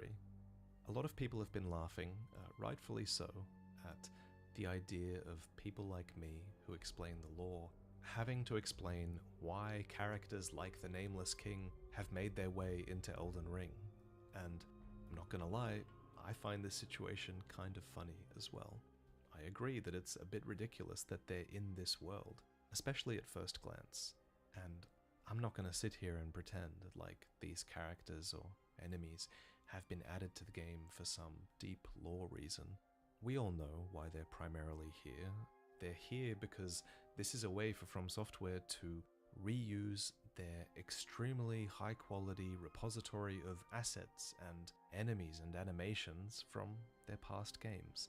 Tons of enemies and animations in Elden Ring are already taken from their past games. It's a technique that frees up From Software to focus on designing new games and new assets that matter even more than these ones. And I personally don't have a huge problem with that. I think a lot of people would have a problem with this spin-off game existing instead of a new IP, but I guess cutting corners like this does allow them to focus their resources on new IPs. So I personally don't really have a huge problem with it, although I don't know the extent to which they're taking bosses from Dark Souls, so there's definitely still the risk that they could overdo this, in some people's eyes especially. For a while there, I was really desperately trying to understand how the universes of Dark Souls and Elden Ring could be conjoined in this way. At the end of Dark Souls, the painter does paint a new world, which could conceivably have been the world of Elden Ring, and what's also funny is that ages ago, George Martin stated that Elden Ring is a sequel to Dark Souls, which many took to be a mistake on his part, but in retrospect, that quote almost takes on new meaning now. The official Dark Souls Twitter account has acknowledged this overlap between universes, and it notes that ancestral foes are appearing in this world and that they are remnants of a fire that once burned bright. And in an interview with Famitsu, the lore supposedly suggests that these characters were drawn here from other worlds thanks to the influence of the Night Lord. While it's a bit cheesy to have this overlap between universes, these universes overlapping kind of makes sense in the context of Nightreign, because this is a world that is in flux. Most importantly though, Nightreign in general doesn't seem to be connected to the canon of Elden Ring. Rather, the game's director has called the story completely separate and parallel to the world of Elden Rings. But that doesn't mean we can't still enjoy the story of Nightreign, and it also doesn't mean that Nightreign won't teach us anything about the lore of Elden Ring. Even if it's a separate story, these events are still occurring in parallel to Elden Ring's canon, and thus they can still potentially offer context about Elden Ring's world. Cut content is a good example. Like, that's not canon, and yet it gives us context about the world and what the developers are thinking in regards to a lot of these characters and a lot of this lore. These shadowy titans, for example, could give us clues about the dead titans in the lands between. The Night Lord could be related to the Nox, and they could be the Lord of Night that the Nox have been anticipating for eternity.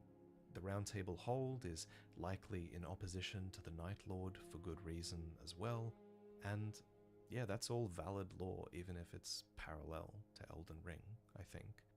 What I'm most looking forward to, though, are the character stories, because I think those stories will be good on their own. So, all in all, I'm excited to see what the game's new director, Junya Ishizaki, Seekers of Redemption. This director has taken a risk doing something different with this project, and I think it says a lot about the company that they'd trust a new director with a project like this that no one saw coming. So, I'm excited to play it, and I'm excited to die in Limveld and have you guys pick up all the loot that I had on my lifeless corpse. I can't wait. As for my personal thoughts on the game, I'll give those full thoughts when I get a chance to play it, but the reason I'm excited is because this solves the main problem I have with Elden Ring, and that's its replayability. In Elden Ring, once you roughly know where all the items are, replaying the game becomes a bit of a chore because it's just a matter of deciding on the best items for your build, and then you have to commit to this sometimes agonizing speedrun from one side of the map to the other, and there's so many places you ignore in the pursuit of that. It's just harder to get lost and immersed in the world when you're replaying the game.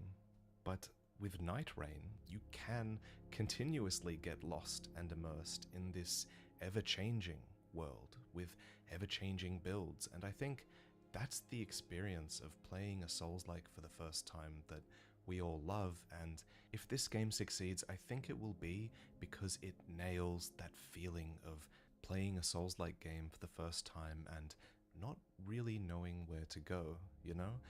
In Nightreign, that Elden Ring experience of discovery and challenge can be distilled down to this short, punchy play session that you can also share with friends, and I think that's absolutely more than enough reason for this game to exist. And yeah, I think it'll do really well if they nail that randomization aspect and diversity in the world.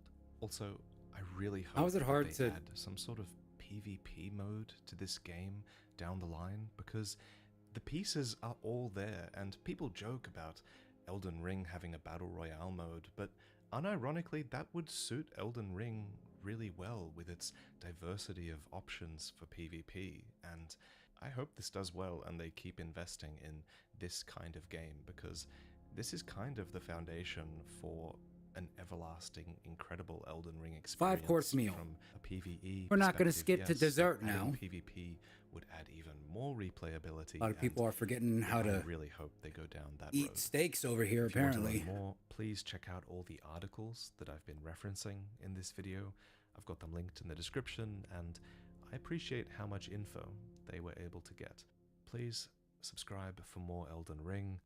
Here's everything we know about the upcoming Elden Ring standalone game. In Nightreign, you and 2 friends team up as a trio of heroes, each with distinct abilities to survive 3 in-game days and nights in an alternate version of Limgrave. The game emphasizes co-op gameplay, but you can also play solo or in trios. Each session is roguelike, lasting about 30 minutes, with the world resetting after every run to keep things fresh. Like in Fortnite, Nightreign introduces the Ring of Rain, a shrinking map mechanic forcing players to keep moving. Team coordination is crucial here. Players will encounter randomized enemies and familiar bosses from previous Souls games. Scheduled for release somewhere in 2025, Nightreign promises no microtransactions or battle passes. A network test is planned for February 2025, with signups opening January 10th. What do you think about Nightreign? It's crazy. That one dude saying the playtest was a demo. There was no way it was not like near its full game.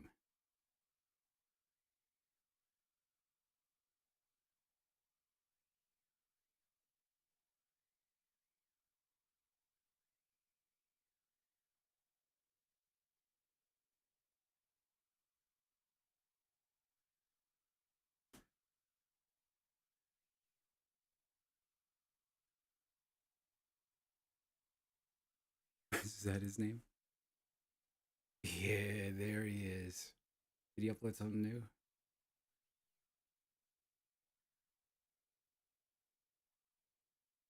Yeah, he's a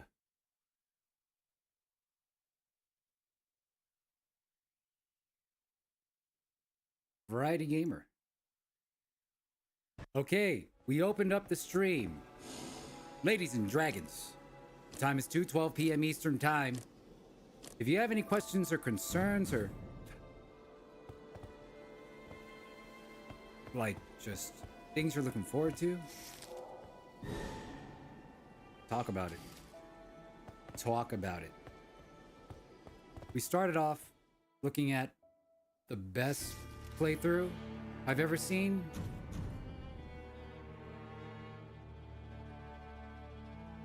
And I'm not gonna watch this whole thing, but this is an example and a good benchmark to know of, no disrespect, the worst playthrough that made it to day 3 and won. Now I know that after day 3, you verse the boss, but it's 1 out of 8.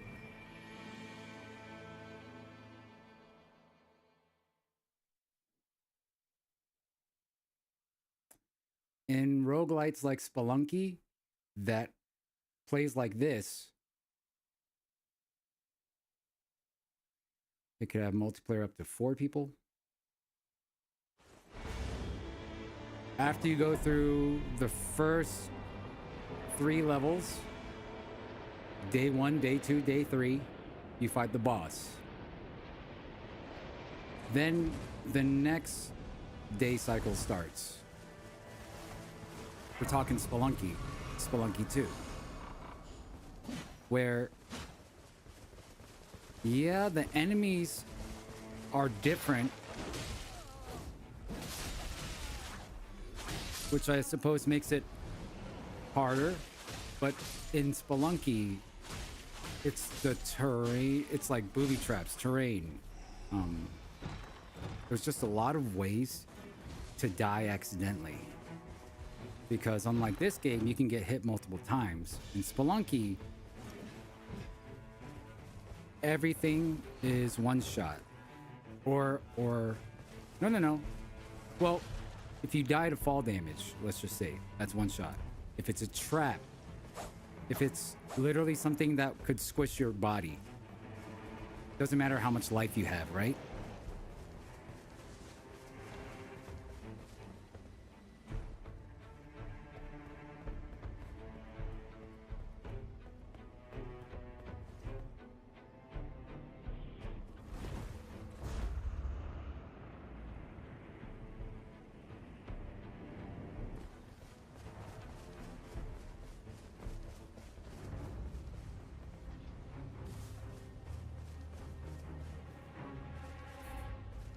Once again, this is Shikaro. And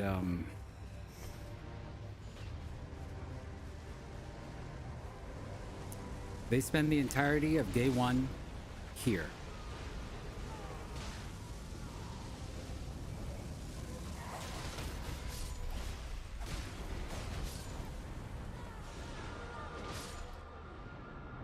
And again, still make it to day 3 and win. So shouts out. Good benchmark.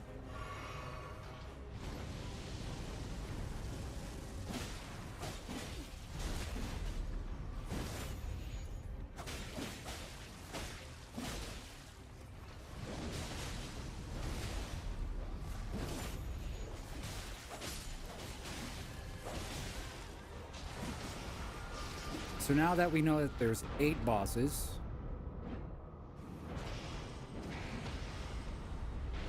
and that video and that knowledge has been out for so long,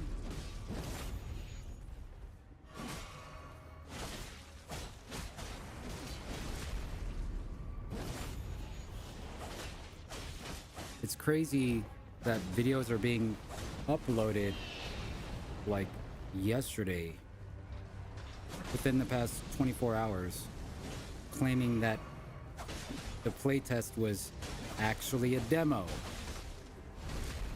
and saying how there's not going to be a lot of replayability. Just like it's just like kind of crazy, because I've seen how it affected how other people thought about the game with basically false information.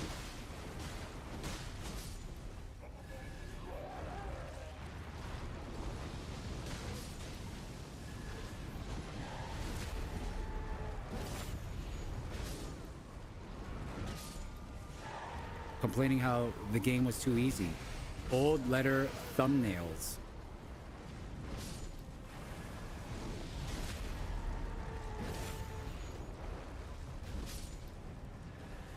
It's just energy. It's not a big deal, I hope, to a lot of you, but it's just a lot of energy spent on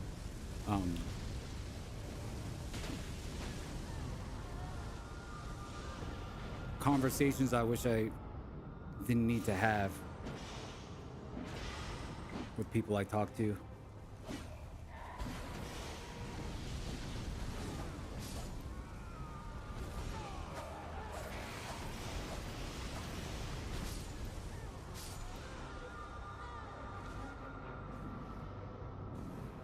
And the content that is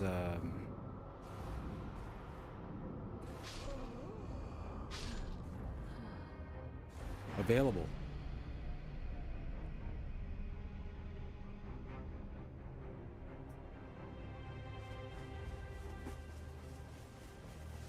When you finish a run, you get those little runes, right?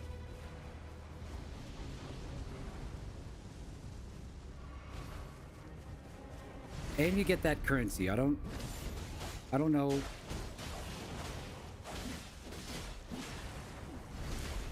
I don't know what you could spend the currency on. It wasn't in the test, but what was that?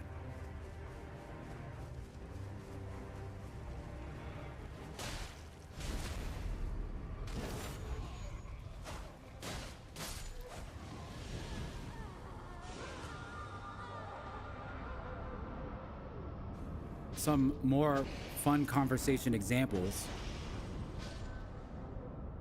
would be to like what we could possibly spend it on.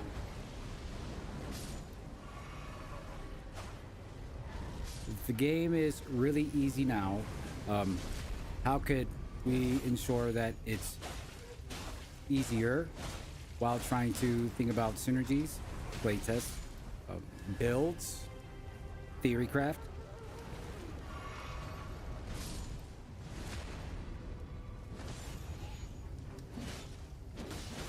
Also, all roguelikes like this where there's like permanent progression. Whether or not we or you make it all the way to the boss. When you die, you're gonna get items that could make the run a little bit easier for you to get to maybe the third boss of 8, the fourth boss of 8.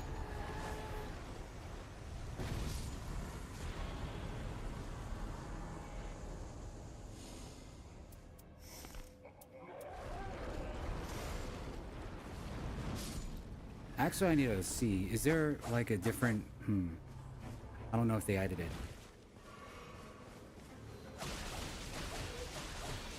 I was saying, after you beat the boss, do you get a different drop? There's the currency, and then there's like those runes, the little stones things. I wanted to see if there was something else.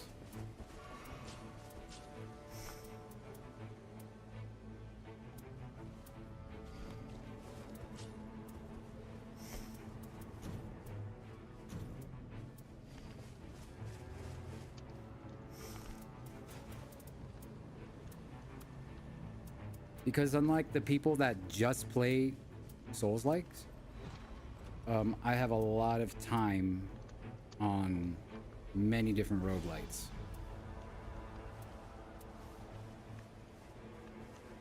And a lot of time in Elden Ring.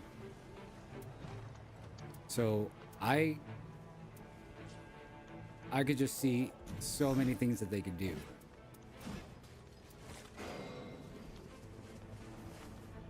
What is that? What is he doing?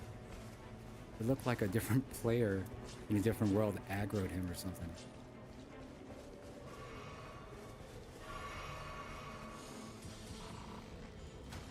Still day 1, by the way. Still in the first camp. Day 1, first camp. These guys.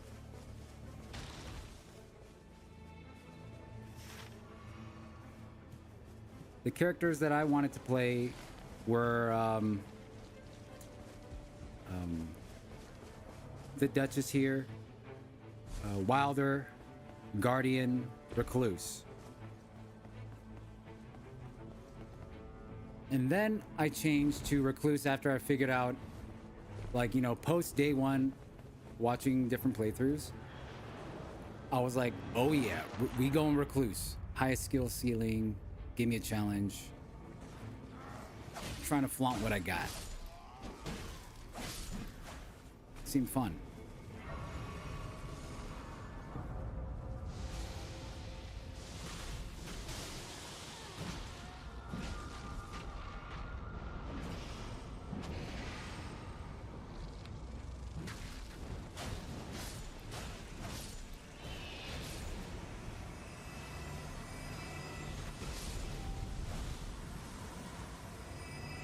But if there's things that unlock that revolve around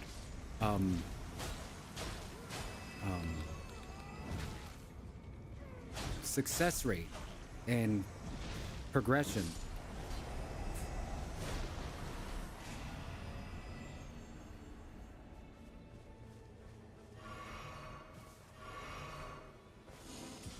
I feel like I'm going to be filling. So for me right now,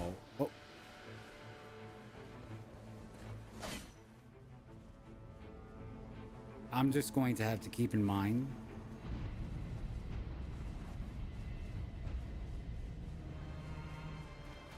to be ready to be good at least with 3 of them off the rip. Already have hundreds of hours in Elden Ring. Thousands of hours in third-person slashy stuff.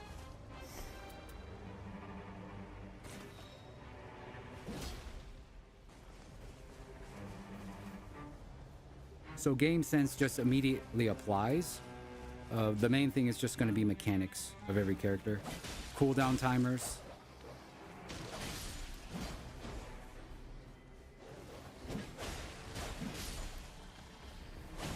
I don't care what the best combination was during playtest, because that's not going to be the battle. That's the joke. To have any concrete set opinions.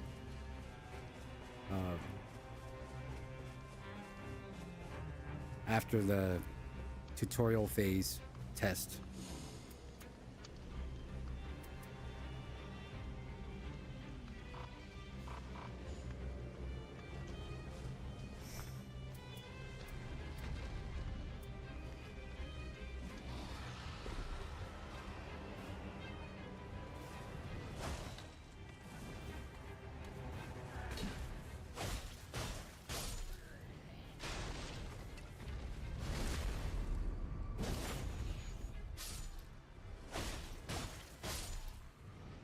I want to know if there's information on all the items.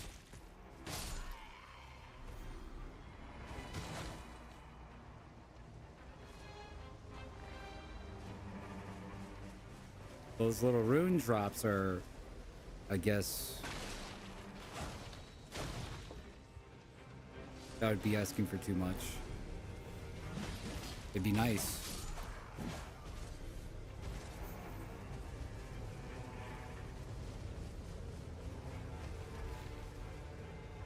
The only problem left, if I'm gonna commit to, like, you know, just flexing, which is fine, right? Like, it's not a stressful decision I'm talking about here, but like, if there's a progression that wasn't involved in the test that requires playtime, that's not rune related, but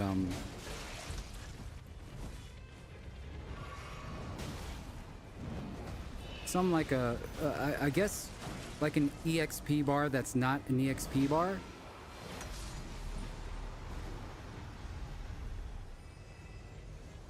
That's applied to all games like this.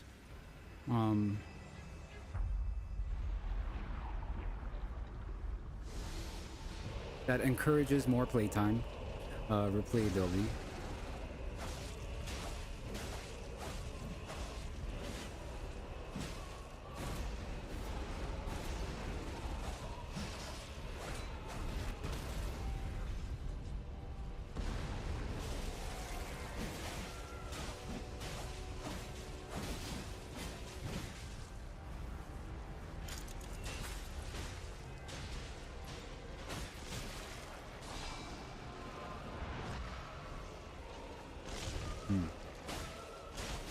It might actually be the recluse, because if I have another recluse, I could safely assume that they want to just do maximum damage all the time, so I could go into the recluse keeping in mind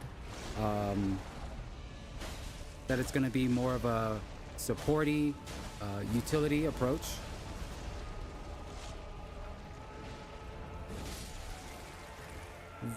Whereas if I pick Guardian,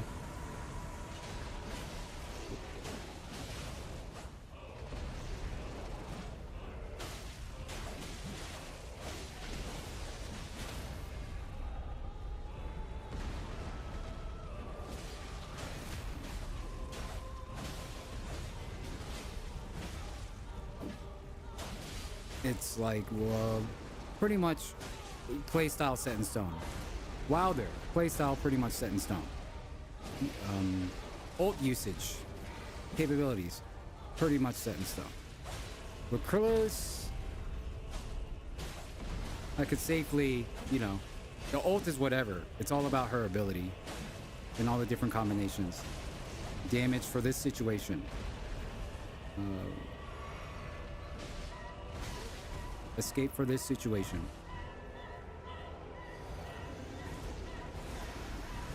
Reviving safely or aggressively.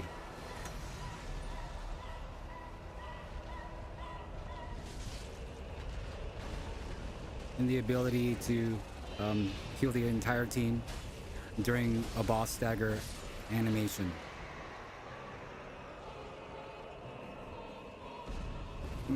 using my ult, of course.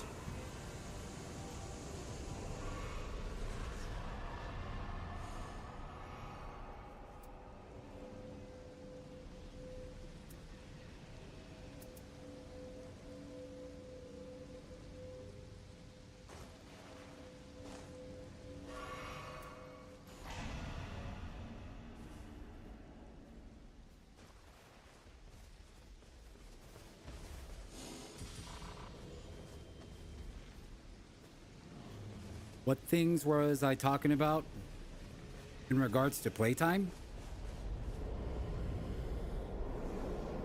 That wasn't in the test? Okay.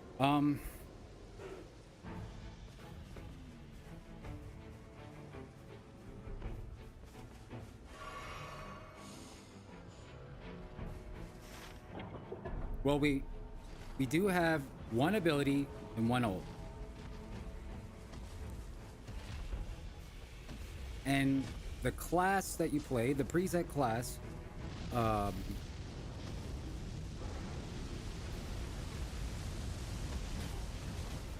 each of them have two. Is it safe to assume anything? No, but I mean, it's good to put just a little bit of thought if you give a damn. Well, are these abilities and ults the way that they're going to be on the test on release? Or are they abilities that were just maxed out? That's just one example. So with the... It could be EXP, it could be used with mercs, or you know what I'm saying? You could upgrade your ability to function in this way or that. Maybe a skill tree. Maybe you just buy it. And because you bought this one, you can't buy that one. You could buy both, but you can only use one at the same time. This one that I used for mercs lowers the cooldown. Maximum lowest cooldown is an example that we get to play with during the test of our rewind ability. You know, it's just a little thought. If it's not something you use with mercs, maybe it's just a skill tree that we're going to be given, and doing that is going to be through the Firekeeper that's giving you the storyline. All right, it's not Melania's hand you're touching anymore. You're kneeling in front of the Firekeeper.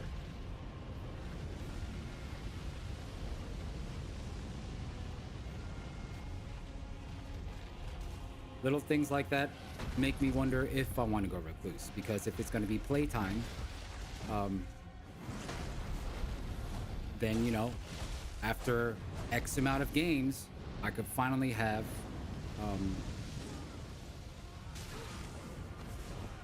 you know, a character strong enough to maybe get to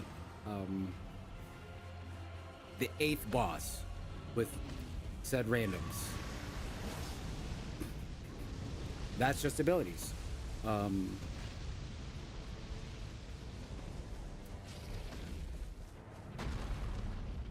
There's also cosmetics, you know, fashion souls, very high up there on the priority list. Oh, you're a Guardian main? I could tell, because your eagle is a white. He got the white one. He's gotten to day 16. Damn.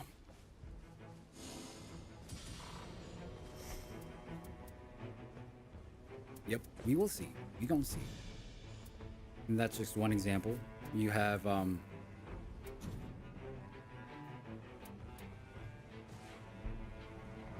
what is it? Like, so how do you level up? In Dark Souls, you sit by the fire, and then you level up Strength, Dex, Int.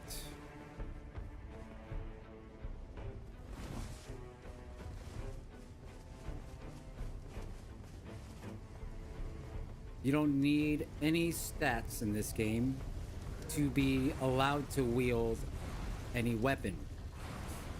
So, what if there's like... a proficiency or something. Let me see the next weapon he picks up. Let me take a look at the next weapon he picks up real quick. Oh fuck. What about this dude again? Yeah, this is the worst. Okay. Improve skill, attack power, flame of readiness, and then status ailment. Godskin. Okay. Interesting. So here's one thing that they could do easily. We see it in Kingdom Come, we see it in Dark Tide, we see it in Space Marines 2. All games that are preset hero shooter progression based. Not necessarily roguelites, but you know, A to B, A to B.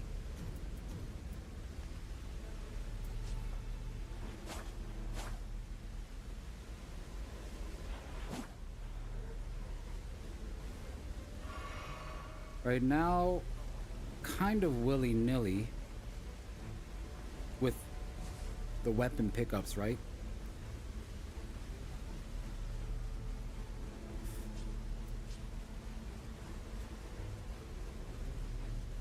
But if you're, let's say, the Ranger class, chances are you're not going to be so willy-nilly, are you? Man, which makes me think maybe I do the Ranger since it's so guaranteed. What I kind of give a damn about on all 6 weapon slots. The question is how often bows are dropping and stuff like that.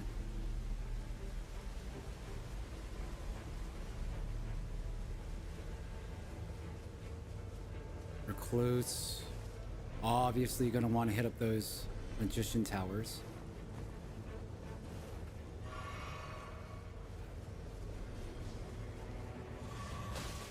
So aside from potential cosmetics, what wasn't included that could easily be included is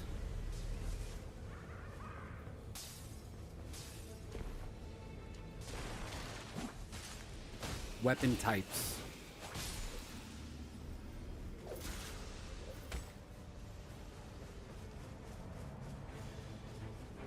Because any purple, any weapon you can pick up right now, right? But there has to be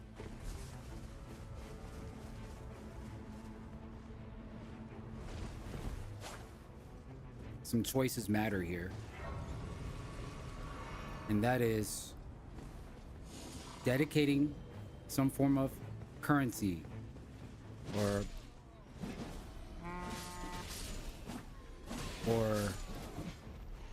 I think it's the mercs where it's going to be extra oomph on this weapon type. And you're going to spend points that make you more proficient on that weapon type.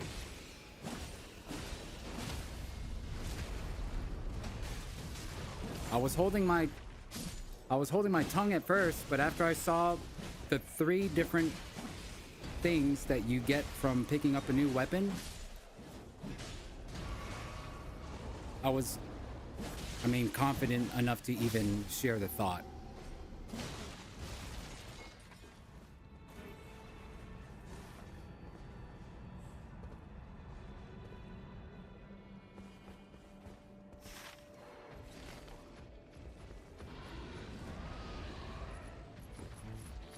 Nothing set in stone, but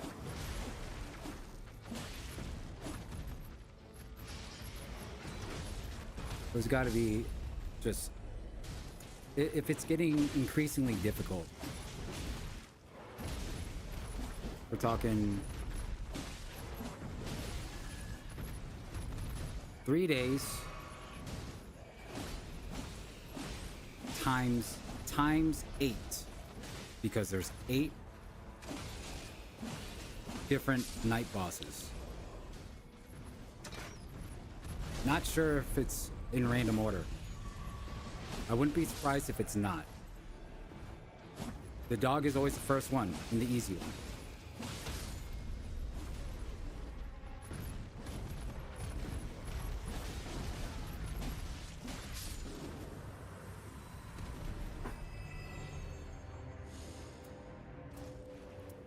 How am I on servers?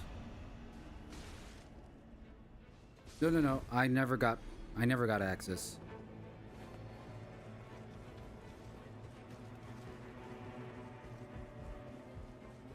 Instead of getting access, because on PC I have over 20 hours of playtime watched. I started the stream playing the best playthrough example that I've seen in my studies and analysis, and this is, again, no disrespect, this is the worst playthrough that happened to make it to day 3. So I'm just showcasing some benchmarks while talking about it, or while talking about what's not in the test. Yeah. This is Shikaro. So shouts out to him for uploading this despite it.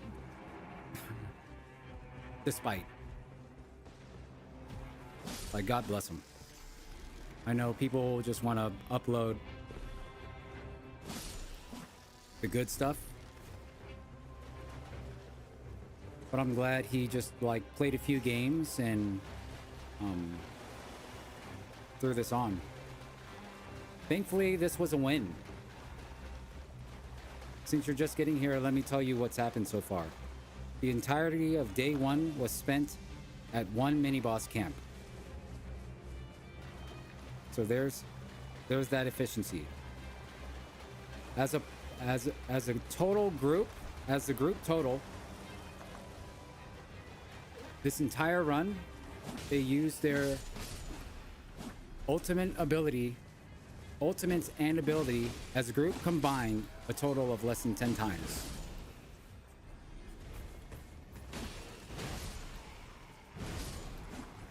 Maybe a slight exaggeration, but let me remind you that this is the Duchess with like, what, a 5-second cooldown?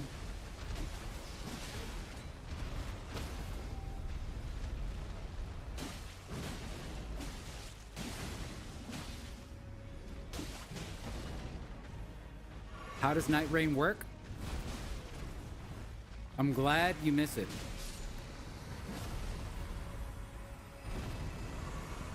So you get a total of, you've played Elden Ring before, right?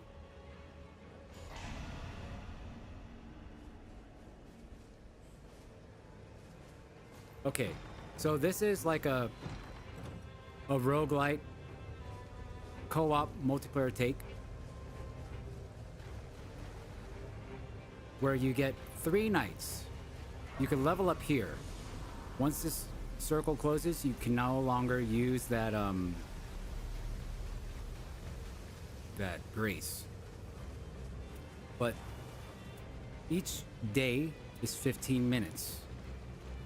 The map is spread out with points of interest that you should learn to care about according to your characters or your party's needs. At the end of a cycle, you're gonna have a boss. Clues about what boss to come are their little croonies that spawn just before.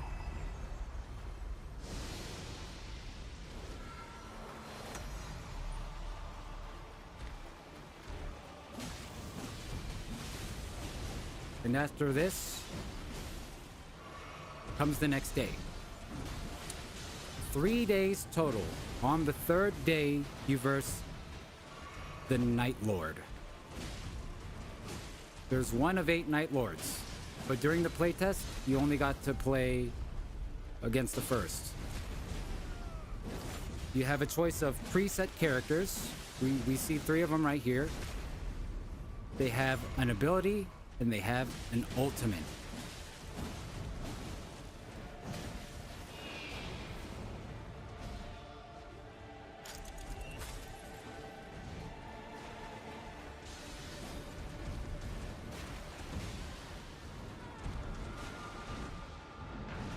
Reviving downed allies doesn't require you to stand above them and hold while being exposed to the enemy. You revive your allies by doing damage to them. This works well with some characters' ultimates. As they slam to the ground and CC, you are invulnerable during your ultimates. How the Night Lord was a wolf. Yes. Yeah, the three-headed wolf. I guess they wanted to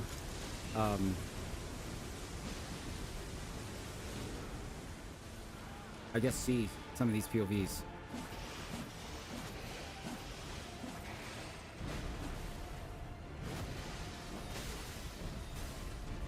They're keeping their cards close. For sure. If anyone like made any final conclusions or about what they played during their network test,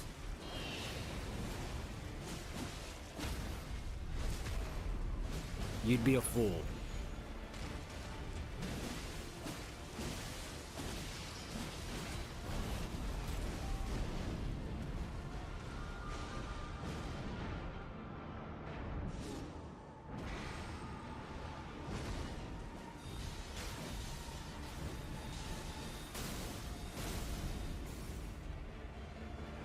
Like it, at first, you know, when it first came out, and I only got to watch points of views from Twitch streamers, because there was no uploads yet, right? It just came out. I was like, holy, this is ain't nobody going to day 3. Everyone's just dying all the time. After day 2, that quickly changed to like, wow, this is. The playtest is heavily favored towards the player, like heavily favored. All people needed was a little bit of little bit of an idea of what's going on, and then it quickly became easy. But if you've played or have time in any roguelite ever, you know how easy their versions of day 1 are and need to be, because how increasingly difficult it gets.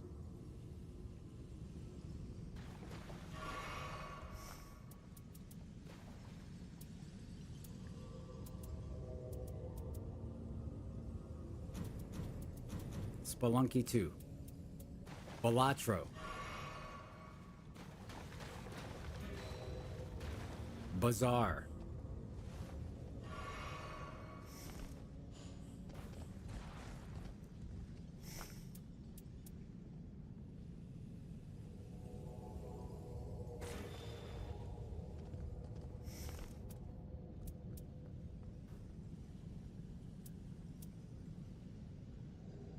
don't say the recluse is easy to play now.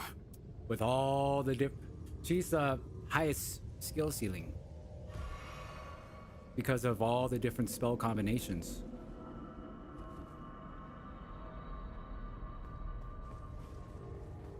Again, this is out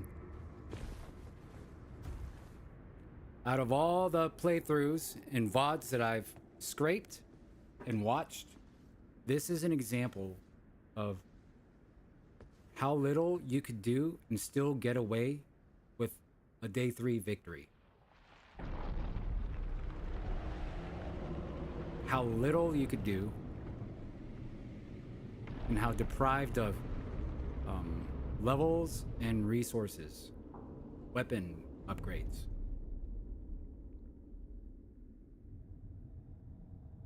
And skill usage.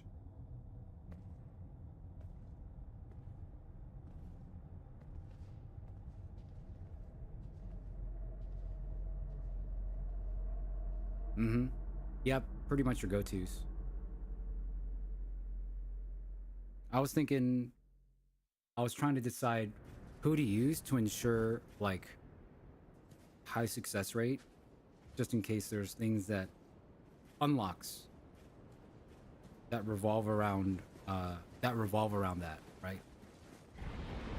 To farm potentially for things I need to buy with Merc, to craft at the Firekeeper, or you know, at that place where you runes.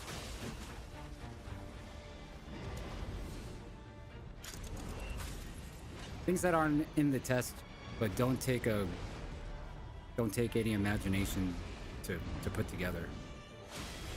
Because for sure there's that already involved from what we've seen.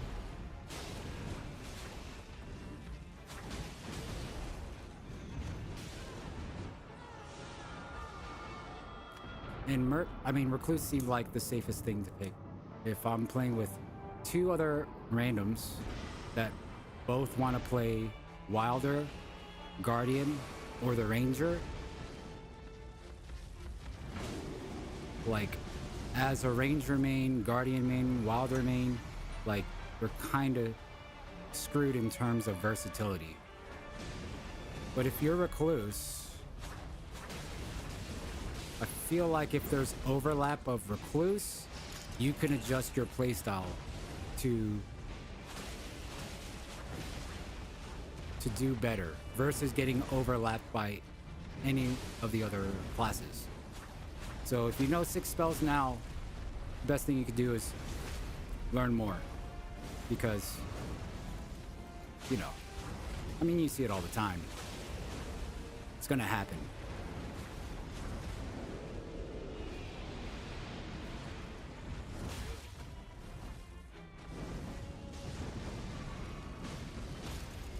Is this live? No.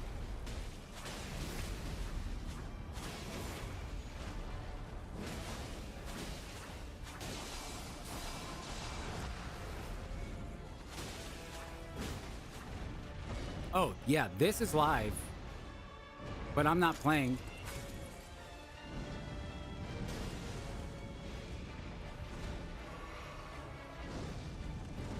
I'm basically showcasing different playthroughs. I never got access. I have a total of more than 20 hours watched, and out of everything I've ever seen, I showed an example of the best playthrough, and now this is the worst. How little you can get away with but still win on day 3.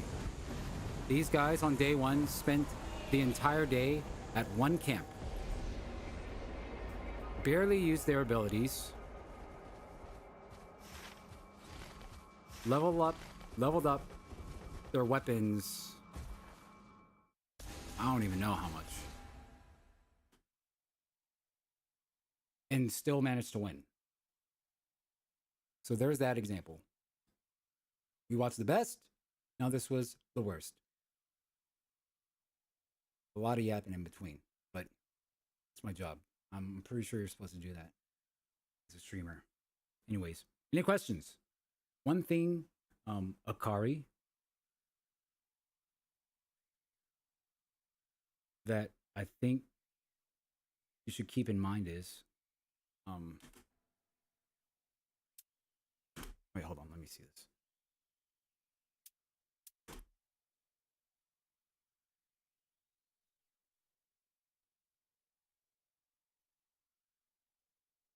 Okay, she got one for every class. I wonder if the 2 she got was for Recluse, because that's her main. Improved throwing, no, and throwing knife. No, Duchess. She got 2 for Duchess.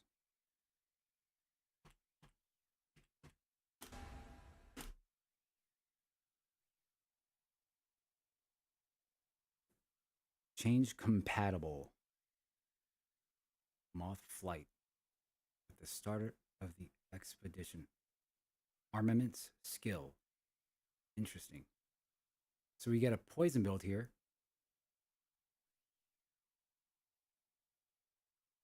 Is that poison? Interesting.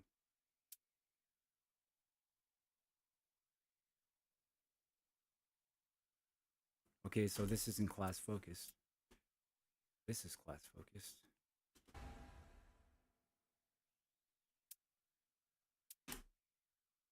Not class focused. Okay.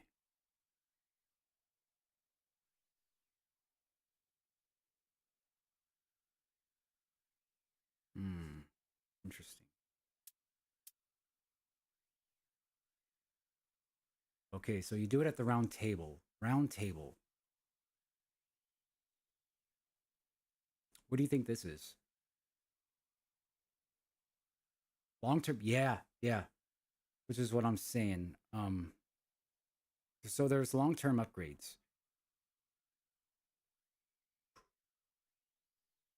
There's these things that you get for free.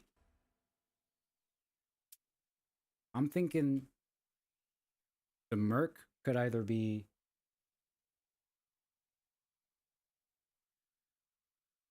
currencies to spend to change colors of these things. That would be the easy thing. Or just different craftables to buff abilities, ults, your character's efficiency on pole arms, daggers.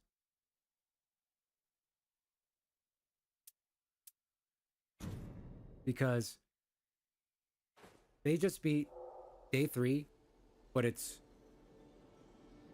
one that was level 1 Night Lord. There's a total of 8. So everyone knows at this point that the playtest was very, I thought at first, sugar-coated.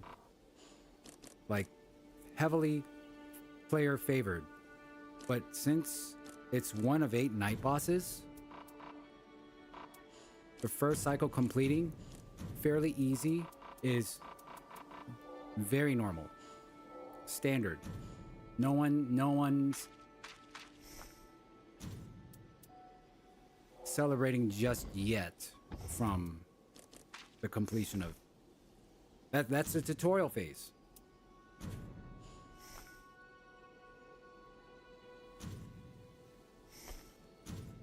I'm wondering, since that's, I'm wondering if you come back to the night table after defeating the dog or something like the night, or if you keep going because it's one of 8. But if it's 8 different bosses, 15 minutes each day,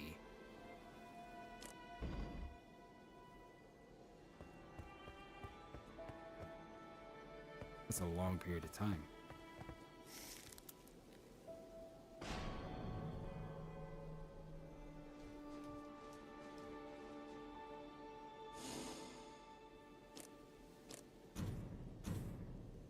So when, no, you good. So when you win, okay, long-term upgrade. This type of currency, yep, and full release. The stones are used to buff characters. So those are the stones.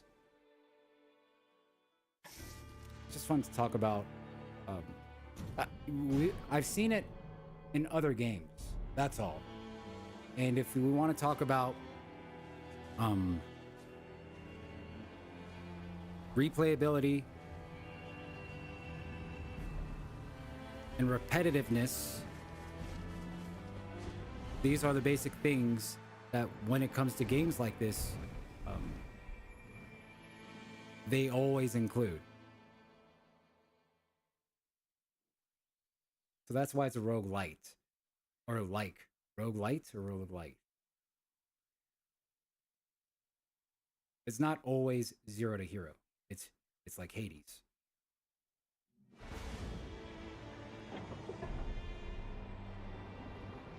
So if you are actually struggling on like the first kind of cycles, oh fuck, I gotta go.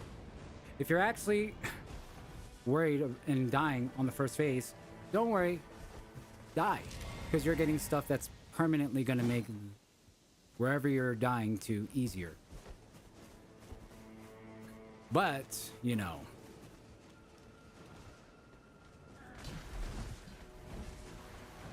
it's gonna take forever, is my predictions, to actually get to the high. The difficulty of day 1 is going to be dwarfed by day 3, but at the same time, day 3 is going to be dwarfed by day 5. So if we're gonna fast forward here, close our eyes and think about level 8, it's hard to even imagine, which is why I'm thinking there has to be things. Let's be honest, you can get gold weapons on the first 3 cycles.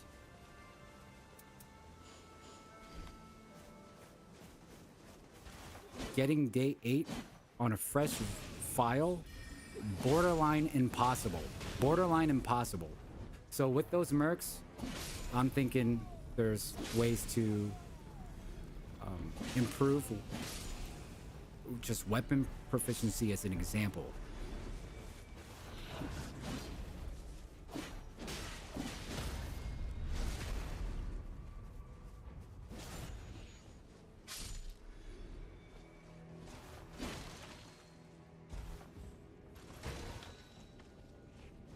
That will require playtime. And that's just weapon proficiency. What about class preset proficiency on the character you're using? Skill trees.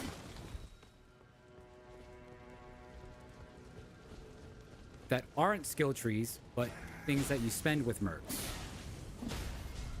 You see it in games like Space Marine. Oops. Or Vermintide, or Left 4 Dead. Wait, where's...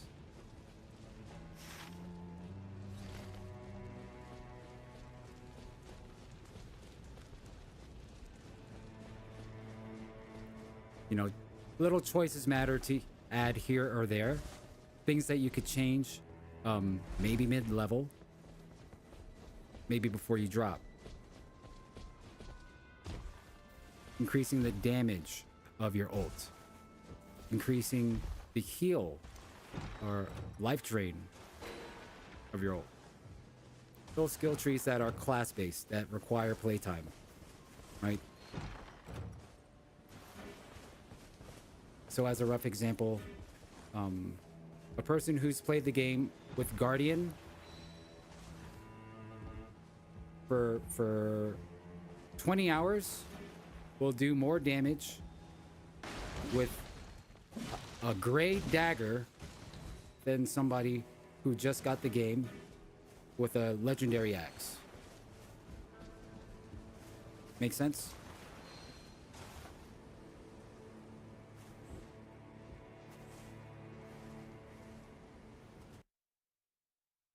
This gives an ability, the passives, and then at the top, the base damage.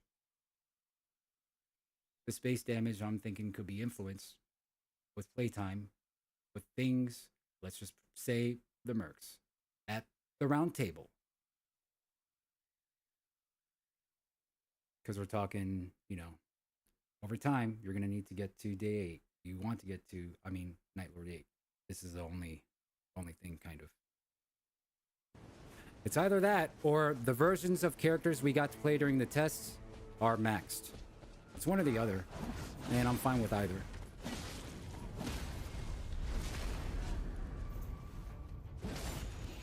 Yeah, legit time. Of course. Of course.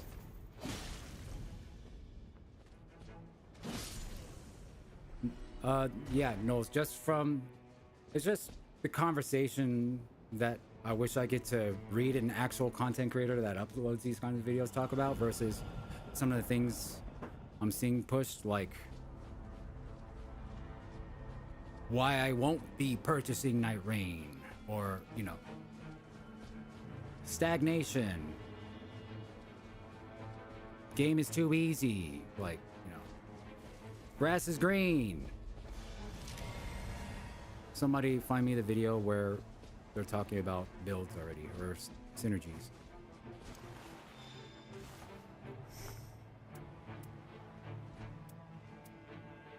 There was a video we watched yesterday where the guy was like telling his entire audience that the game they got to play during the test is a demo and he refuses to believe otherwise, and it's like, and then proceeding to just bash the game, and I'm just like, what?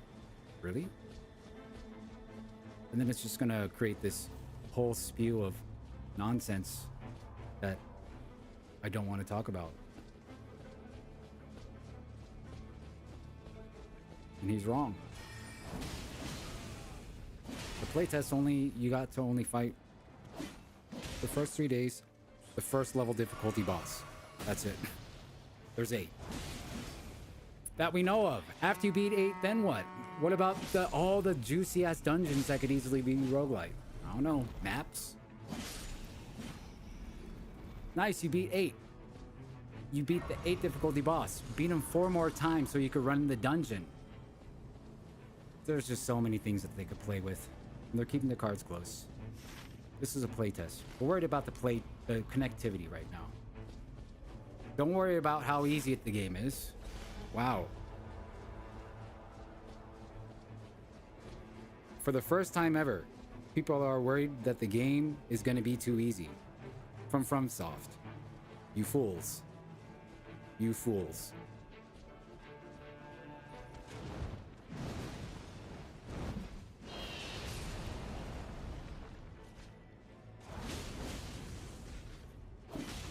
Right, Chef?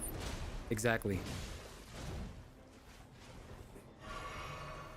Again, we started off watching the best playthrough. This is Shikaro, a good benchmark of the worst playthrough that still got to not only night 3, but 1. If you want the best, I got it from Ongbal. It's the best I've seen so far. I'm still waiting and I'm looking on my off time for new runs to watch. If you guys have any recommendations, let me know next time. But I gotta bounce. If you never played, yeah, play Elden Ring for real. Especially if you never played it before. But if you're looking for a roguelite, look forward to Nightreign. I'm excited. It's gonna be something. And apparently there's storyline to it too. With the Fire Seeker. She needs our help.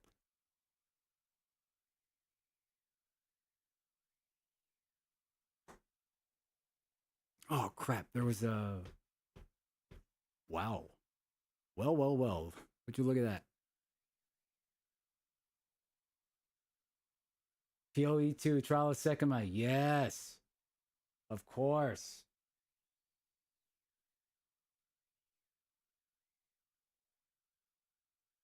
We'll be back tomorrow morning with more. Evenings, I need to finish this game. I have to finish this game. So you're going to get some notifications.